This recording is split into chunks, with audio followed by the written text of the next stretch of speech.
ವಿಶೇಷವಾಗಿ 2024ನೇ ಲೋಕಸಭಾ ಚುನಾವಣೆಯ ಈ ಸುಸಂದರ್ಭದಲ್ಲಿ ಏನು ನಾವು ಇವತ್ತೊಂದು ಈ ಪತ್ರಿಕಾಗೋಷ್ಠಿಯನ್ನು ಕರೆದಿದ್ದೇವೋ, ಕಳೆದ 12 ವರ್ಷಗಳಿಂದ ಏನು ಹೋರಾಟವನ್ನು ಮಾಡಿಕೊಂಡು ಬರ್ತಿದ್ದೇವೋ ಅದರ ಫಲವಾಗಿ ಇವತ್ತು ನಮಗೆ ಒಂದು ಒಳ್ಳೆಯ ಒಂದು ಅವಕಾಶವನ್ನು ನಾವು ನಂಬಿದಂಥ ಸತ್ಯಗಳು, ಆ ಅಣ್ಣಪ್ಪ ಸ್ವಾಮಿ, ಮಂಜುನಾಥ ದೇವರು, ನಾನು ನಂಬಿದಂಥ ನನ್ನ ಬೀಡಿನ ಎಲ್ಲ ದೈವ ದೇವರುಗಳು ಕೊಟ್ಟಿದ್ದಾರೆ ಅಂತ ಹೇಳಲಿಕ್ಕೆ ನಾನು ತುಂಬ ಸಂತೋಷ ಪಡ್ತೇನೆ. ಯಾಕಂತ ಹೇಳಿದರೆ ಈ ಒಂದು ಚುನಾವಣೆ ಒಂದು ಸತ್ಯ, ಧರ್ಮ, ನ್ಯಾಯದ ಪರವಾಗಿ ಮತದಾನವನ್ನು ಮಾಡುವಂಥ ಒಂದು ಚುನಾವಣೆ ಅಂತ ನನಗೆ ಅನಿಸ್ತದೆ. ಯಾಕಂತ ಹೇಳಿದರೆ ನಾನು ಕಳೆದ 40 ವರ್ಷಗಳಿಂದ ಸಂಘ ಪರಿವಾರದ ಜೊತೆಯಲ್ಲೇ ಇದ್ದುಕೊಂಡು ಇವತ್ತು ಕೂಡ ಈ ದೇಶದ ಸನಾತನ ಹಿಂದೂ ಧರ್ಮದ ಪ್ರತಿಪಾದಕನಾಗಿ ಇವತ್ತು ಕೂಡ ಹೋರಾಟವನ್ನು ಮಾಡ್ತಾ ಇದ್ದೇನೆ. ಕಳೆದ 12 ವರ್ಷಗಳಿಂದ ಏನು ನಮ್ಮ ದೇಶದ ಧರ್ಮಕ್ಷೇತ್ರ, ನ್ಯಾಯಕ್ಷೇತ್ರ ಅನ್ನುವಂಥ ಧರ್ಮಸ್ಥಳದಲ್ಲಿ ಆದಂಥ ಒಂದು ಬೀಭತ್ಸಕರವಾದ ಒಂದು ಅತ್ಯಾಚಾರ ಮತ್ತು ಕೊಲೆ, ಇದು ಎಲ್ಲೋ ಬಿಹಾರದಲ್ಲೋ ಬೇರೆ ಬೇರೆ ಕಾಶ್ಮೀರದಲ್ಲೋ ಎಲ್ಲೋ ನಡೆದ್ರೆ ತಲೆ ಕೆಡಿಸುವಂಥದ್ದಲ್ಲ. ಈ ಘಟನೆ ನಡೆದಿರುವಂಥದ್ದು ಒಂದು ಧರ್ಮಪೀಠದಲ್ಲಿ, ಒಂದು ನ್ಯಾಯಪೀಠದಲ್ಲಿ ನಡೆದಂಥ ಒಂದು ಬ್ರೂಟಲ್ ರೇಪ್ ಆ್ಯಂಡ್ ಮರ್ಡರ್. ಇದಕ್ಕೋಸ್ಕರ ಈ ನ್ಯಾಯಪೀಠದಲ್ಲಿ ಮತ್ತು ಧರ್ಮಪೀಠದಲ್ಲಿ ಆದಂಥ ಒಂದು ಘಟನೆಗೆ 12 ವರ್ಷದಿಂದ ಹೋರಾಟ ಮಾಡಿ ಕೂಡ ನ್ಯಾಯ ಸಿಗಲಿಲ್ಲ ಅಂತ ಹೇಳಿದರೆ, ಅದಕ್ಕೋಸ್ಕರ ನಾವು ಇವತ್ತು ನೋಟ ಅಭಿಯಾನ ಅನ್ನುವಂಥ ಒಂದು ಅಭಿಯಾನವನ್ನು ಕೈಗೊಂಡಿದ್ದೇವೆ. ಯಾಕಂತ ಹೇಳಿದರೆ ಒಂದು ದೇವರ ಇದರಿಂದಲೇ ಇರ್ಬೋದು, ಯಾವತ್ತು ಈ ಸೌಜನ್ಯ ಅನ್ನುವಂತಹ ಒಂದು ಹೆಣ್ಣು ಮಗುವಿನ ಅತ್ಯಾಚಾರ ಕೊಲೆ ಆ ಗ್ರಾಮದಲ್ಲಿ ಆಯಿತು, ಧರ್ಮಸ್ಥಳ ಗ್ರಾಮದಲ್ಲಿ ಆಯಿತು, ನಮ್ಮ ಜಿಲ್ಲೆಯ ಬೆಳ್ತಂಗಡಿ ತಾಲೂಕಿನ ಧರ್ಮಸ್ಥಳ ಗ್ರಾಮದಲ್ಲಿ ಆಯಿತು. ಅದೇ ಹೊತ್ತಿನಲ್ಲಿ ಈ ನೋಟ ಅನ್ನುವಂಥ ಒಂದು ಓಟಿನ ಪ್ರಕ್ರಿಯೆ ಪ್ರಾರಂಭ ಆಗಿತ್ತು. ಅದೇ ಹೊತ್ತಿನಲ್ಲಿ 2012ರ ಸಂದರ್ಭದಲ್ಲಿ 2013ರ 14ರ ಚುನಾವಣೆಯಲ್ಲಿ ಇದು ಪ್ರಚಲಿತಕ್ಕೆ ಬಂತು. ನೋಟ ಅನ್ನುವಂಥದ್ದು ನಮ್ಮ EVM ಮಿಷಿನ್ನ ಒಳಗಡೆ ಬಂದು ಸೇರಿತು.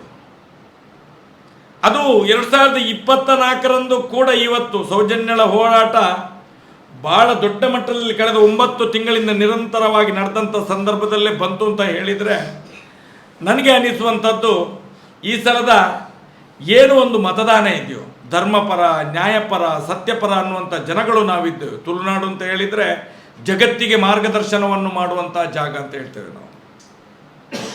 ದಕ್ಷಿಣ ಕನ್ನಡ ಜಿಲ್ಲೆ, ಉಡುಪಿ ಜಿಲ್ಲೆ ಅಂತ ಹೇಳಿದರೆ ಈಗ ಅವಳಿ ಜಿಲ್ಲೆಗಳಾಗಿವೆ. ಮೊದಲು ಒಂದೇ ಜಿಲ್ಲೆ ಇದ್ದದ್ದು. ಎಂಥ ಸಾಧಕರು ಕೂಡ, ಎಷ್ಟು ಸಾಧನೆ ಮಾಡುವವರು, ನಾಗಾ ಸಾಧಿರುವುದು, ಯಾರೂ ಸಾಧನೆ ಮಾಡುವವರು ಕೂಡ ಎಷ್ಟು ಸಾಧನೆ ಮಾಡಿದರೂ ಕೂಡ ಅವರು ದಕ್ಷಿಣ ಕನ್ನಡ ಜಿಲ್ಲೆಗೆ ಬಂದು ಕಾಲಿಟ್ಟು ಹೋದರೆ ಮಾತ್ರ ಅವರ ಸಾಧನೆ ಪೂರ್ತಿ ಅನ್ನುವಂಥದ್ದನ್ನು ನಾವು ನಮ್ಮ ಹಿರಿಯರು ಹೇಳುವುದನ್ನು ಕೇಳ್ತೇವೆ ನಾವು. ಅದಕ್ಕೆ ಉದಾಹರಣೆನೇ ಕದ್ರಿ ಮಂಜುನಾಥ ಸ್ವಾಮಿ ದೇವಸ್ಥಾನ, ನಾಥಪಂಥೀಯರು ಇರುವಂತಹ ಒಂದು ದೇವಸ್ಥಾನ. ಅದೇ ರೀತಿ ಇದೇ ಸನಾತನ ಹಿಂದೂ ಧರ್ಮದ ಒಂದು ದೇವಸ್ಥಾನ ಮಂಜುನಾಥ ಸ್ವಾಮಿ ಧರ್ಮಸ್ಥಳದಲ್ಲಿ. ಸನಾತನ ಹಿಂದೂ ಧರ್ಮದ ಮೂಲ ಕೇಂದ್ರ, ಅದು ಧರ್ಮದ ಸತ್ಯದ ಪ್ರತಿಪಾದನೆ ಮಾಡುವಂಥ ಜಾಗ. ನಾವು ತಿಳ್ಕೊಂಡಿದ್ದೇವೆ, ಎಲ್ಲರೂ ತಿಳ್ಕೊಂಡಿದ್ದೇವೆ. ಈ ರಾಜ್ಯದ ಮುಖ್ಯಮಂತ್ರಿಗಳು ಕೂಡ ಆಣೆ ಪ್ರಮಾಣ ಮಾಡಿಕೊಂಡಂಥ ಜಾಗ. ಅದಕ್ಕೋಸ್ಕರ ನಾವು ಹೇಳುವಂಥದ್ದು ಅಲ್ಲಿ ಅಷ್ಟು ಶಕ್ತಿ ಇದೆ, ಅಲ್ಲಿ ಅಷ್ಟು ಭಕ್ತಿ ಇದೆ. ಅಲ್ಲಿ ಆದಂಥ ಘಟನೆಯನ್ನು ನಾವು 12 ವರ್ಷದಿಂದ ಕೂಡ ಒಂದು ನ್ಯಾಯ ಬೇಕು ಅಂತ ಕೇಳಿದರೆ ನ್ಯಾಯ ಸಿಗುವುದಿಲ್ಲ ಅಂತ ಹೇಳಿದರೆ, ಯಾರು ಅತ್ಯಾಚಾರಿಗಳಿದ್ದಾರೋ, ಅತ್ಯಾಚಾರಿಗಳನ್ನು ರಕ್ಷಣೆ ಮಾಡಿದಂಥ ಪಾಪಿಸ್ಟರು ಯಾರಿದ್ದಾರೋ, ಆ ಕಾಮಂದರುಗಳು ಯಾರಿದ್ದಾರೋ, ಅವರನ್ನು ರಕ್ಷಣೆ ಮಾಡಿದಂಥ ಈ ರಾಜ್ಯಕ್ಕೆ ವ್ಯಕ್ತಿಗಳನ್ನು ಕಳೆದ 12 ವರ್ಷದಿಂದ ಪರಿಪರಿಯಾಗಿ ನಾವು ಬೇಡಿಕೊಂಡಿದ್ದೇವೆ. ಪರಿಪರಿಯಾಗಿ ಬೇಡಿಕೊಂಡಿದ್ದೇವೆ. ನಮ್ಮ ಕಾರ್ಯಾಂಗವನ್ನು ಬೇಡಿಕೊಂಡಿದ್ದೇವೆ. ನಾವು ಎಲ್ಲ ಅಂಗಗಳನ್ನು ಬೇಡಿಕೊಂಡಿದ್ದೇವೆ. ನಾವು ಎಲ್ಲಿಯೂ ನ್ಯಾಯ ಸಿಗುವುದಿಲ್ಲ ಅಂತ ಹೇಳಿದರೆ, ಏನು ಈ ದೇಶದ ಸುಪ್ರೀಂ ಕೋರ್ಟ್ ಕೊಟ್ಟಂಥ ಒಂದು ನೋಟದ ಅವಕಾಶ ನಮಗೆ ಇವತ್ತು ಇದೇ ಹೊತ್ತಿನಲ್ಲಿ ನಮ್ಮ ಕಣ್ಣ ಮುಂದೆ ಇರುವುದರಿಂದ ಇವತ್ತು ಎಲ್ಲ ಜನಗಳು ನಮ್ಮ ಹತ್ರ ಈ ಹೋರಾಟ ಚಾಲಿ ಇರೋದ್ರಿಂದ ಕೇಳಿದರು, ನಾವು ಈ ಸಲ ಸೌಜನ್ಯಗಳಿಗೋಸ್ಕರ ಮತ ಬಹಿಷ್ಕಾರ ಮಾಡ್ತೇವೆ ಅನ್ನುವಂಥದ್ದು. ಆದರೆ ನಾವುಗಳು ಈ ದೇಶದ ಸಂವಿಧಾನದ ಒಂದು ಹಿತದೃಷ್ಟಿಯಿಂದ, ಈ ದೇಶದ ಏಕತೆಯಿಂದ ಮತದಾನವನ್ನು ಬಹಿಷ್ಕಾರ ಮಾಡೋದಕ್ಕಿಂತ ನಾವೇ ಸಮಿತಿಯರೆಲ್ಲ ಒಟ್ಟಿಗೆ ಸೇರಿಕೊಂಡು ಬಹಿಷ್ಕಾರ ಮಾಡಿದರೆ ಹಾಳಾಗ್ತದೆ. ಸುಮ್ಮನೆ ಓಟು ಇದ್ದದ್ದು ಒಂದು ದಾನದ ಹಕ್ಕು, ಮತದಾನದ ಹಕ್ಕು ಚಲಾವಣೆ ಮಾಡದಿದ್ದರೆ ಅದು ಸರಿಯಲ್ಲ, ಅದು ಧರ್ಮವೂ ಅಲ್ಲ ಅನ್ನುವಂಥ ದೃಷ್ಟಿಯಿಂದ ನಾವು ಮತವನ್ನು ಚಲಾವಣೆ ಮಾಡಬೇಕು. ನಮಗೆ ಏನು ನೋವಾಗಿದೆ ಈ 12 ವರ್ಷದಿಂದ, ಇದಕ್ಕೊಂದು ತಾರ್ಕಿಕ ಅಂತ್ಯವನ್ನು ಆಡಬೇಕಾದ್ರೆ ಈ ಸಂವಿಧಾನವೂ ಕೂಡ ಹೇಳಿದೆ. ಈ ದೇಶದಲ್ಲಿ ಎಷ್ಟೋ ರಾಜ್ಯಗಳಲ್ಲಿ ಕೂಡ ಈ ನೋಟಾ ಓಟಿನ ಪ್ರಕ್ರಿಯೆಯನ್ನು ನೋಡುವಾಗ ಎಲ್ಲೆಲ್ಲಿಯೂ ನ್ಯಾಯ ಸಿಕ್ಕಿದೆ ಜನಗಳಿಗೆ. ಅದೇ ರೀತಿ ಸೌಜನ್ಯಳ ಒಂದು ಹೋರಾಟಕ್ಕೂ ನ್ಯಾಯ ಸಿಗಬೇಕು ಅನ್ನುವಂಥ ದೃಷ್ಟಿಯಿಂದ ನಾವು ನೋಟಾ ಅಭಿಯಾನ ಮಾಡುವ ಅನ್ನುವಂಥ ಒಂದು ತೀರ್ಮಾನಕ್ಕೆ ಎಲ್ಲ ನಮ್ಮ ಸೌಜನ್ಯ ಪರ ಹೋರಾಟಗಾರರು ಒಂದು ನಿರ್ಧಾರವನ್ನು ತಗೊಂಡು ಇವತ್ತು ಜನಗಳ ಮುಂದೆ ಮತದಾನದ ನೋಟಾ ಓಟಿನ ಭಿಕ್ಷೆಯನ್ನು ಅಂಗಲಾಜುತ್ತಿದ್ದೇವೆ. ನಾವು ನೋಟದ ಓಟು ಇವತ್ತು ಈ ದೇಶದ ಏನು ಸಂವಿಧಾನ ಇದೆಯೋ, ಸುಪ್ರೀಂ ಕೋರ್ಟ್ ಇದೆಯೋ, ಅದು ಕೂಡ ಕಣ್ಣು ತೆರೆದು ನೋಡುವಂಥ ವ್ಯವಸ್ಥೆ ಇದೆ. ಯಾಕಂತ ಹೇಳಿದರೆ ನಮ್ಮ ಪಕ್ಕದ ಗ್ರಾಮದಲ್ಲೇ ಕಡಬದಲ್ಲಿ ಆದಂಥ ಒಂದು ಚಾರ್ವಕ ಗ್ರಾಮದಲ್ಲಿ ಆದಂಥ ಘಟನೆ 2016ರಲ್ಲಿ ಒಂದು ಮತದಾನದ ಮುಖಾಂತರ ಏನು ಜನರಿಗೆ ಆ ನೋಟಾ ಓಟಿನ ಬೆಲೆ, ಅದರ ಶಕ್ತಿ ಏನು ಅನ್ನುವಂಥದ್ದನ್ನು ನಮ್ಮ ಚಾರ್ವಕ ಗ್ರಾಮದಲ್ಲಿ, ಕಡಬ ತಾಲೂಕಿನ ಚಾರ್ವಕ ಗ್ರಾಮದಲ್ಲಿ ಅಲ್ಲಿನ ಜನರು ತೋರಿಸಿಕೊಟ್ಟಿದ್ದಾರೆ. ಅದೇ ರೀತಿ ಈ ದೇಶದ ಕೆಲವು ಅಂತ ಘಟನೆಗಳನ್ನು ತೋರಿಸಿಕೊಟ್ಟಿದ್ದಾರೆ. ಇವತ್ತು ಹೇಳ್ತಾರೆ, ಕೆಲವರು ಹೇಳ್ತಾರೆ ನೋಟಾ ವೇಸ್ಟ್ ಅಂತ ಹೇಳುವಂಥದ್ದು. ನೋಟಕ್ಕೆ ಇರುವಂಥ ಶಕ್ತಿ ಇವತ್ತು ಏನು ನಾವು ಈ ಪಕ್ಷದ ಅಭ್ಯರ್ಥಿಗಳು ನಿಲ್ತಾರಲ್ಲ, ಅವ್ರಿಗೂ ಕೂಡ ಅಷ್ಟು ಶಕ್ತಿ ಇಲ್ಲ. ಅದಕ್ಕಿಂತ ಭಿನ್ನವಾದಂಥ ಒಂದು ಕಾನೂನಿನ ಅಡಿಯಲ್ಲೇ ಬರುವಂಥ ಶಕ್ತಿ ಮತದಾರರಿಗೆ. ಆ ದಾನವನ್ನು ಒಳ್ಳೆಯ ರೀತಿಯಲ್ಲಿ ಮಾಡಿ ನೀವು ನೋಟಕ್ಕೆ ಮಾಡಬೇಕು ಅನ್ನುವಂಥ ದೃಷ್ಟಿಯಿಂದ ಹೇಳ್ತಿದ್ದೇವೆ ನಾವು. ಬಿಹಾರದಲ್ಲಿ ಗೋಪಾಲ್ಗಂಜ್ ಅನ್ನುವಂಥ ಒಂದು ಕ್ಷೇತ್ರದಲ್ಲಿ, ಇಡೀ ರಾಜ್ಯದ್ದು ಹೇಳುವುದಿಲ್ಲ, ಬಿಹಾರದ ರಾಜ್ಯದ್ದು ಹೇಳುವುದಿಲ್ಲ, ಗೋಪಾಲ್ಗಂಜ್ ಅನ್ನುವಂಥ ಒಂದು ಮತಕ್ಷೇತ್ರದಲ್ಲಿ ಎಲ್ಲ ಅಭ್ಯರ್ಥಿಗಳು ಭ್ರಷ್ಟರು, ಸಮಾಜ ಕಂಟಕರು, ಅಧಿಕಾರದ ವಿರೋಧಿಗಳು ಅಂತ ಹೇಳಿ ಅಲ್ಲಿನ ಜನರು ತೀರ್ಮಾನ ಮಾಡಿದ್ರು. ಪಬ್ಲಿಕ್ ಆಗಿ ತೀರ್ಮಾನ ಮಾಡಲಿಕ್ಕೆ ಹೆದರಿಕೆ ಇತ್ತು. ಅಲ್ಲಿ ಬಿಹಾರ್ ಅಂತ ಹೇಳಿದರೆ ಒಡೆದು ಸಾಯಿಸಿಬಿಡ್ತಾರೆ. ಏನು ರಾಜ್ಯಕ್ಕೆ ವ್ಯಕ್ತಿಗಳ ವಿರುದ್ಧ ಮಾತಾಡಿದರೆ ಅಲ್ಲಿ ಹಿಡಿಯುವುದಿಲ್ಲ ಜನರನ್ನು. ಏನು ಧರ್ಮಸ್ಥಳದಲ್ಲಿ ಅತ್ಯಾಚಾರ ಕೊಲೆ ಆದಾಗ ಯಾರು ಮಾತಾಡ್ತಾರೆ ಅವರನ್ನು ಹೇಗೆ ಕೊಲೆ ಮಾಡಿ ಬಿಸಾಡ್ತಾರೋ ಅದೇ ರೀತಿ ಬಿಹಾರದಲ್ಲಿ ನಡೀತಿತ್ತು.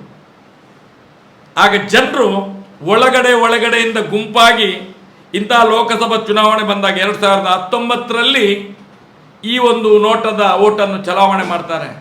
ಒಂದು ಕ್ಷೇತ್ರದಲ್ಲಿ, ಒಂದು ಜಿಲ್ಲೆಯಲ್ಲಿ, ಒಂದು ಲೋಕಸಭಾ ಕ್ಷೇತ್ರದಲ್ಲಿ 51,560 ಮತ ಬೀಳ್ತದೆ. ಅಲ್ಲಿ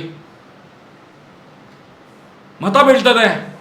ಆಗ ಜನಗಳು ಯೋಚನೆ ಮಾಡ್ತಾರೆ, ಈ ಸರ್ಕಾರ ಯೋಚನೆ ಮಾಡ್ತಾರೆ, 2019ರಿಂದ 2024ರವರೆಗೆ 5 ವರ್ಷದಲ್ಲಿ 1 ಲಕ್ಷ ಅಧಿಕ ಕೋಟಿಯ ಅನುದಾನವನ್ನು ಆ ಬಿಹಾರ ರಾಜ್ಯಕ್ಕೆ ನೀಡಿತು. ಬರೀ ಜಿಲ್ಲೆಗಲ್ಲ, ಇಡೀ ರಾಜ್ಯಕ್ಕೆ 1 ಲಕ್ಷ ಕೋಟಿಗಿಂತ ಹೆಚ್ಚು ಅನುದಾನವನ್ನು ನೀಡಿತು. ಇದು ನೋಟದ ಶಕ್ತಿ. ಅದೇ ಕಡಬ ಚಾರ್ವಕದಲ್ಲೇ ಆಗಿದ್ದು. ಓಟಾದ ಸ್ವಲ್ಪ ದಿವಸದಲ್ಲಿ ಅವ್ರದ್ದು ಏನು ಬೇಡಿಕೆ ಇತ್ತು ಅದನ್ನೆಲ್ಲ ಈ ಸರ್ಕಾರ ನಿಭಾಯಿಸಿತು. ಅದೇ ರೀತಿ ಮೊನ್ನೆ ಪ್ರಥಮ ಹಂತದ ಮತದಾನ ಆಯಿತು. ರಾಜಸ್ಥಾನದಲ್ಲಿ ಒಂದು ವರ್ಗದ, ಒಂದು ಜಾತಿಯ ಜನರಿಗೆ ಸರಿಯಾದ ಒಂದು ಇದು ಸಿಗಲಿಲ್ಲ ಅಂತೇಳಿ, ಏನು ಹಕ್ಕು ಸಿಗಲಿಲ್ಲ ಅಂತ ಹೇಳಿ, ಅವರ ಜಾತಿಗೆ ಹಕ್ಕು ಸಿಗಲಿಲ್ಲ ಅಂತ ಹೇಳಿ, ಸರಿಯಾದ ಒಂದು ಫಲ ಸಿಗಲಿಲ್ಲ ಅಂತ ಹೇಳಿ 100 ಗ್ರಾಮದಲ್ಲಿ ಮೊನ್ನೆ ನಡೆದಂತೆ ಈ ಸಲ 2024ರ ಮೊನ್ನೆಯ ಪ್ರಥಮ ಹಂತದ ಚುನಾವಣೆಯಲ್ಲಿ ರಾಜಸ್ಥಾನದ ಜುಂಜುನ್ ಅನ್ನುವಂಥ ಡಿಸ್ಟಿಕ್ಕಲ್ಲಿ 100 ಗ್ರಾಮಗಳಲ್ಲಿ ಈ ಮತದಾನದ ಹಕ್ಕನ್ನು ಪಬ್ಲಿಕ್ ಆಗಿ ಇವತ್ತು ನಾವೇನು ಹೊರಟಿದ್ದೇವೆ, ಇನ್ನು ನಾವು ಅಲ್ಲಲ್ಲಿ ಬೂತ್ಗಳನ್ನು ನಿರ್ಮಾಣ ಮಾಡ್ತೇವೆ, ಅಲ್ಲಲ್ಲಿ ಮನೆಗೆ ಭೇಟಿಯನ್ನು ಮಾಡುವಂಥ ಇದನ್ನೆಲ್ಲ ಮಾಡ್ತೇವೆ. ಯಾಕಂತ ಹೇಳಿದರೆ ಅದು ನಮ್ಮ ರಾಜಸ್ಥಾನದ ಜುಂಜುನ್ ಡಿಸ್ಟಿಕ್ಕಲ್ಲಿ ಏನೇನು ಈ ಚುನಾವಣಾ ಆಯೋಗ ಯಾವ ರೀತಿ ನಮಗೆ ನೋಟದ ಈ ಒಂದು ಅಭಿಯಾನಕ್ಕೆ ಅವಕಾಶವನ್ನು ಕೊಡ್ತದೆ, ಅದೇ ರೀತಿ ಇಲ್ಲಿಯೂ ಕೂಡ ಮಾಡ್ತೇವೆ ನಾವು. ಅಲ್ಲಿ ಯಾವ ರೀತಿಯಲ್ಲಿ ಮಾಡಿದ್ದಾರೆ ಅನ್ನುವಂಥದ್ದನ್ನು ಕೂಡ ನಾವು ತಿಳ್ಕೊಳ್ತೇವೆ, ಅದನ್ನು ತಿಳ್ಕೊಳ್ತೇವೆ. ಅದಕ್ಕೆ ಹೇಳುವಂಥದ್ದು ಒಂದು ಎರಡಲ್ಲ, ಹರಿಯಾಣದಲ್ಲಿ ನೋಟದ ಓಟಿನಿಂದಾಗಿ ಸಮಾಜವನ್ನು ಒಂದು ಒಳ್ಳೆಯ ಮೇಲ್ದರ್ಜೆಗೆ ತರುವಂಥ ಒಂದು ಕೆಲಸ ಆಯಿತು. ಮಹಾರಾಷ್ಟ್ರದ ಲಾತೂರ್ನಲ್ಲಿ ನಡೆಯಿತು. ಈ ರಾಜ್ಯದ ಎಷ್ಟೋ ಜಿಲ್ಲೆಗಳಲ್ಲಿ ಇದು ನಡೆದಿದೆ. ಈ ದೇಶದ ಎಷ್ಟೋ ಜಿಲ್ಲೆಗಳಲ್ಲಿ, ರಾಜ್ಯಗಳಲ್ಲಿ ನಡೆದಿದೆ, ಈ ದೇಶದ ರಾಜ್ಯಗಳಲ್ಲಿ ನಡೆದಿದೆ. ಅದನ್ನು ಹೇಳುವಂಥದ್ದು. ಇಲ್ಲೂ ನೋಟ ವೇಸ್ಟ್ ಅಂತ ಹೇಳುವವರು ಅವಿವೇಕಿಗಳು, ಸಾಮಾಜಿಕ ಜ್ಞಾನ ಇಲ್ಲದವರು, ಸಮಾಜದ ಬಗ್ಗೆ ಕಳಕಳಿ ಇಲ್ಲದವರು, ಯಾವುದೋ ಒಂದು ಆಮಿಷಕ್ಕೆ ಒಳಗಾಗಿ ಮಾತಾಡುವಂಥದ್ದು. ನಿನ್ನ ಯಾರೋ ಒಬ್ಬ BJPಯ ತಾಲೂಕು ಪಂಚಾಯತ್ ಮೆಂಬರ್ ಅಂತ ಒಬ್ಬ ಯಾರೋ ಮಾತಾಡ್ತಿದ್ದ, ನೋಟ ಓಟನ್ನು ಕೇಳುವವರನ್ನು ಅರೆಸ್ಟ್ ಮಾಡಬೇಕು, ಅವ್ರ ಮೇಲೆ ಕೇಸ್ ಹಾಕಬೇಕು ಅಂತ ಹೇಳಿ. ಹಾಗಾದರೆ ಸುಪ್ರೀಂ ಕೋರ್ಟ್ನ ಮೇಲೆ ಕೇಸ್ ಹಾಕಬೇಕಾದ್ರೆ ಎಂಥ BJPಯ ತಾಲೂಕು ಪಂಚಾಯತ್ ಅವಿವೇಕಿ ಇದ್ದಾನೆ ಅಂತ ಹೇಳಿದರೆ ನೋಡಿ. ನಾವು ಕೂಡ 40 ವರ್ಷಗಳಿಂದ ಸನಾತನ ಹಿಂದೂ ಧರ್ಮದ ಒಂದು ಸಂಘಟನೆಯಲ್ಲಿ ಹೋರಾಟ ಮಾಡಿದವರು. ಇವರು ನೋಡಿ, ಕರುಣಾಕರ್ ಗೌಡರು, ಇವರಿಗೆ ಗೊತ್ತಿದೆ. ನಾವು ಜಾಗರಣೆ ವೇದಿಕೆಯಲ್ಲಿದ್ದಾಗ ಒಟ್ಟಿಗೆ ಇದ್ದವರು. ಅವರು ಕೂಡ ಸಂಘ ಪರಿವಾರದ ಇದರಲ್ಲೇ ಇದ್ದವರು. ಇವರು ಸಂಘ ಪರಿವಾರ, ಎಲ್ಲರೂ ಸಂಘ ಪರಿವಾರವನ್ನು ಬಿಟ್ಟು ನಾವು ಬದುಕಿದವರಲ್ಲ. ಈ ದೇಶದ ಏಕತೆಯನ್ನೇ ಒಪ್ಪಿಕೊಂಡು, ಸನಾತನ ಹಿಂದೂ ಧರ್ಮನ್ನೇ ಒಪ್ಪಿಕೊಂಡು ಬದುಕಿದವರು ನಾವು. ಇವತ್ತು ಇವರ ರಾಜ್ಯಕ್ಕೆ ಬೇಳೆ ಬೇಯಿಸಿಕೊಳ್ಳಿಕ್ಕೆ ರಾಮನನ್ನು, ಕೃಷ್ಣನನ್ನು, ಯಾರನ್ನೋ ತೋರಿಸಿ, ಹಾಗಾದರೆ ಮಂಜುನಾಥ ದೇವರಲ್ವಾ? ಅಣ್ಣಪ್ಪ ಸ್ವಾಮಿ ಹಿಂದೂ ದೇವರಲ್ವಾ? ಹಾಗಾದ್ರೆ ಅಲ್ಲಿ ಆಡಳಿತ ಮಾಡುವವನು ಯಾರಿದ್ದಾನೆ? ಯಾರಿದ್ದಾನೆ ಆಡಳಿತ ಮಾಡುವವನು? ಇವತ್ತು ಹಿಂದೂಗಳು ಈ ದೇಶದಲ್ಲಿ 140 ಕೋಟಿ ಜನರಿದೆ, 85% ಹಿಂದೂಗಳಿದ್ದೇವೆ ಅಂತ ಹೇಳ್ತೀರಿ ನಾವು? ಹೇಳುದಿಲ್ವ ನಾವು? 85%, 84% ಹಿಂದೂಗಳಿದ್ದೇವೆ ನಾವು. ಹಾಗಾದ್ರೆ ಆ ಒಂದು ಧರ್ಮಸ್ಥಳದ ಮಂಜುನಾಥ ದೇವಸ್ಥಾನಕ್ಕೆ ಒಬ್ಬ ಹಿಂದೂ ಸಿಗ್ಲಿಲ್ಲ, ಅಲ್ಪಸಂಖ್ಯಾತ ಬೇಕು ಅದನ್ನು ಆಡಳಿತ ಮಾಡಲಿಕ್ಕೆ. ಎಷ್ಟು ಸಾವಿರ ಹೆಣ್ಣು ಮಕ್ಕಳ ಅತ್ಯಾಚಾರ ಕೊಲೆ ಆಗಿದೆ ಆ ಜಾಗದಲ್ಲಿ? ಯಾಕೆ ಪ್ರಶ್ನೆ ಮಾಡುವುದಿಲ್ಲ ನೀವು? ಹಿಂದುತ್ವದ ರಕ್ಷಣೆಗಾಗಿ ಬಂದವರು BJP ಅವರಲ್ಲ. ನಾವು ಇವತ್ತು ಕೇಳುವಂಥದ್ದು ಯಾಕಂತ ಹೇಳಿದ್ರೆ, ನೀವು BJPಯವರು ಏನು ಅತ್ಯಾಚಾರಿಗಳ ಜೊತೆ ಸೇರಿಕೊಂಡು ಇವತ್ತು ನಮ್ಮ ಹೆಂಡತಿ ಮಕ್ಕಳನ್ನು ಕೂಡ ವ್ಯಭಿಚಾರಿಗಳು ಅಂತ ಹೇಳ್ತಿದ್ದೀರ. ಪಾಪಿಗಳೇ ನೀವು ಹಿಂದುತ್ವವಾದಿಗಳಲ್ಲ, ನೀವು ದೇಶದ್ರೋಹಿಗಳು. ನೀವು BJPಯವರು ಮಾಡಿದಂಥ ಪಾಪದ ಕೂಪಕ್ಕೆ ನಮ್ಮ ಹೆಂಡತಿ ಮಕ್ಕಳನ್ನು ಸೂಳೆ ಅಂತ ಕರಿತೀರಿ ನೀವು. ವಾಟ್ಸಪ್ ಫೇಸ್ಬುಕ್ಕಲ್ಲಿ ಬರೀತೀರಿ ನೀವು ತಾಯಿಯ ಹೊಟ್ಟೆಯಿಂದ ಬಂದದ್ದಲ್ವ ನೀವು ಮರದ ಕೊಂಬೆಯಿಂದ ಬಿದ್ದವರು. ನೀವು ಕೇಳಬೇಕಲ್ಲ ನಾವು ಈ BJPಯವರಿಗೆ. ನಾವೇನು BJP ಬಿಟ್ಟು ಹೋಗಿದ್ದೇವ? ನಾವು ಹೇಳ್ತೇವೆ ಮೋದಿ ಮೋದಿ ಮೋದಿ ಅಂತ ಹೇಳ್ತೇವೆ. ಯಾಕೆ 12 ವರ್ಷದಲ್ಲಿ ಮೋದಿಜಿಯವರಿಗೆ ಈ ಪ್ರಕರಣದ ಒಂದು ಕೈ ಘಟನೆಯನ್ನು ನೀವು ತಿಳಿಸಲಿಲ್ಲ? ಯಾಕೆ ತಿಳಿಸಲಿಲ್ಲ ಸ್ವಾಮಿ? ನೀವು BJPಯವರು ಇದ್ದಿರಲ್ಲ ಇಲ್ಲಿ. ಮೋದಿಜಿ ಇರುವುದು ಎಷ್ಟೋ 1000 ಕಿಲೋಮೀಟರ್, 2,000-3,000 ಕಿಲೋಮೀಟರ್ ದೂರ ಇರುವುದು. ನೀವು ನಮ್ಮ ಕಾಲ ಬುಡದಲ್ಲಿ ಇದ್ದೀರಲ್ಲ. ಸಂಘ ಪರಿವಾರ ಇದೆ ಅಲ್ಲ, ಸಂಘ ಪರಿವಾರ. ಏನ್ ಮಾಡ್ತಿದ್ದೀರಿ ನೀವು? ಹಿಂದೂ ದೇವಸ್ಥಾನವನ್ನು ಹಾಳುಗೆಡವಿ ಅದೇ ಜಾಗದಲ್ಲಿ ಅತ್ಯಾಚಾರ, ಕೊಲೆ, ಸುಲಿಗೆ, ವಂಚನೆ, ದಗ. ಎಲ್ಲಿ? ಅಫ್ಘಾನಿಸ್ತಾನದಲ್ಲೆಲ್ಲ, ಪಾಕಿಸ್ತಾನದಲ್ಲೆಲ್ಲ, ಭಾರತ ದೇಶದ ಧರ್ಮಕ್ಷೇತ್ರ ನ್ಯಾಯಪೀಠದ ಬುಡದಲ್ಲೇ ಕುತ್ಕೊಂಡು ಮಾಡ್ತಿದ್ದೀರಲ್ಲ. ಒಂದು ಅಲ್ಪಸಂಖ್ಯಾತನನ್ನು ಇಟ್ಕೊಂಡು ಯಾರಿಗೆ ಹೇಳ್ತೀರಿ ನೀವು ಹಿಂದುತ್ವ? ನಮಗೂ ನೋವಿದೆ. ಹೋರಾಟ ಮಾಡುವ ತಾಯಂದಿರನ್ನು ಸೂಳೆ ಅಂತ ಕರಿತೀರಿ ನೀವು ವೇದಿಕೆಯಲ್ಲಿ. ಧರ್ಮ ಸಂರಕ್ಷಣಾ ವೇದಿಕೆ ಅಂತ ಹೇಳಿ ಮಾಡಿ. ಯಾರ್ದು ಧರ್ಮ ಸ್ವಾಮಿ? ಧರ್ಮ ಒಂದೇ ಇರುವುದು, ಸನಾತನ ಹಿಂದೂ ಧರ್ಮ ಮಾತ್ರ. ಸನಾತನ ಹಿಂದೂ ಧರ್ಮ ಮಾತ್ರ ಇರುವಂಥದ್ದು. ನೀವು ಯಾರಿಗೆ ಧರ್ಮದ ಪಾಠವನ್ನು ಬೋಧನೆ ಮಾಡ್ತೀರಿ ನೀವು? ಎಷ್ಟೆಷ್ಟೋ ಹಿಂದೂ ನಾಯಕರನ್ನು, ನಮ್ಮಂತ ಎಷ್ಟೋ ನಾಯಕರನ್ನು ಕೊಲೆ ಮಾಡಿದ್ದೀರಿ ಈ ಜಿಲ್ಲೆಯಲ್ಲಿ, ಈ ರಾಜ್ಯದಲ್ಲಿ. ನಾವು ಅಧಿಕಾರಕ್ಕೆ ಬಂದು ಕೂತ್ಕೊಳ್ತೇವೆ, ನೇರವಾಗಿ ಮಾತಾಡ್ತೇವೆ, ಸನಾತನ ಹಿಂದೂ ಧರ್ಮದ ಬಗ್ಗೆ ಪ್ರತಿಭಟನೆ ಮಾಡ್ತೇವೆ ಅಂತ ಹೇಳಿದ್ರೆ ನಿಮಗೆ ನೋವಾಗ್ತದೆ. ನಾವೇನು BJP ವಿರೋಧಿಗಳ, ಸಂಘ ಪರಿವಾರದ ವಿರೋಧಿಗಳ? ಇವತ್ತು ಕೂಡ ನಾವು RSSನ ಮೂಲ ಸಿದ್ಧಾಂತದಲ್ಲಿ ಬದುಕುವವರು ನಾವು. ನಿನ್ನೆ ಈ ಮೊನ್ನೆಯಿಂದ ಬಂದಂತ ಯಾರು ಪಾಪಿಗಳಿದ್ದಾರ ಅವರ ಸಿದ್ಧಾಂತ ಅಗತ್ಯ ಇಲ್ಲ ನಮಗೆ. ಏನು ಸಂಘದ ಸ್ಥಾಪನೆ ಮಾಡಿದಂತಹ ಗುರೂಜಿ ಎಡಿಗವರಿದ್ದಾರೋ ಅವರ ಸಿದ್ಧಾಂತವನ್ನೇ ಒಪ್ಪಿ ಅಪ್ಪಿ ನಡೆಯುವವರು ನಾವು. ನಿನ್ನೆ ಮೊನ್ನೆ ಬಂದವನು ಹೇಳಿದ್ದನ್ನು ಕೇಳ್ಕೊಂಡು ಕೂತ್ಕೊಳ್ಳಿಕ್ಕೆ ನಾವೇನು ಷಂಡರಲ್ಲ ನಾವು. ನಮ್ಮಲ್ಲಿ ಹರಿಯುವಂಥ ರಕ್ತ ಸನಾತನ ಹಿಂದೂ ಧರ್ಮದ ರಕ್ತ. ನಮ್ಮ ಅಪ್ಪ ಅಮ್ಮ ಎಲ್ಲರೂ ಹಿಂದೂ ರಕ್ತವನ್ನೇ ಹಂಚಿಕೊಂಡು ಬಂದವರು. ಇದನ್ನು ಕೇಳಿದರೆ ನೋವಾಗ್ತದೆ. ನಾವು ಕೇಳುವಂಥದ್ದು, ಸಾಮಾನ್ಯವಾಗಿ ಕೇಳುವಂಥದ್ದು, ನ್ಯಾಯ ಕೊಡಿ, ನ್ಯಾಯದ ಭಿಕ್ಷೆ ಕೊಡಿ ನಮಗೆ. ನಾವೇನು ಸಾವಿರಾರು ಕೋಟಿ ನಮಗೆ ತಂದು ದುಡ್ಡು ಕೊಡಿ ಅಂತ ಕೇಳಿದ್ದೇವೆ? ಎಲ್ಲಾದರೂ ಭಾರತ ದೇಶವನ್ನು ನಮಗೆ ಕೊಡಿ ಅಂತ ಕೇಳಿದ್ದೇವಾ? ಕೇಳಿದೆವು ನಾವು?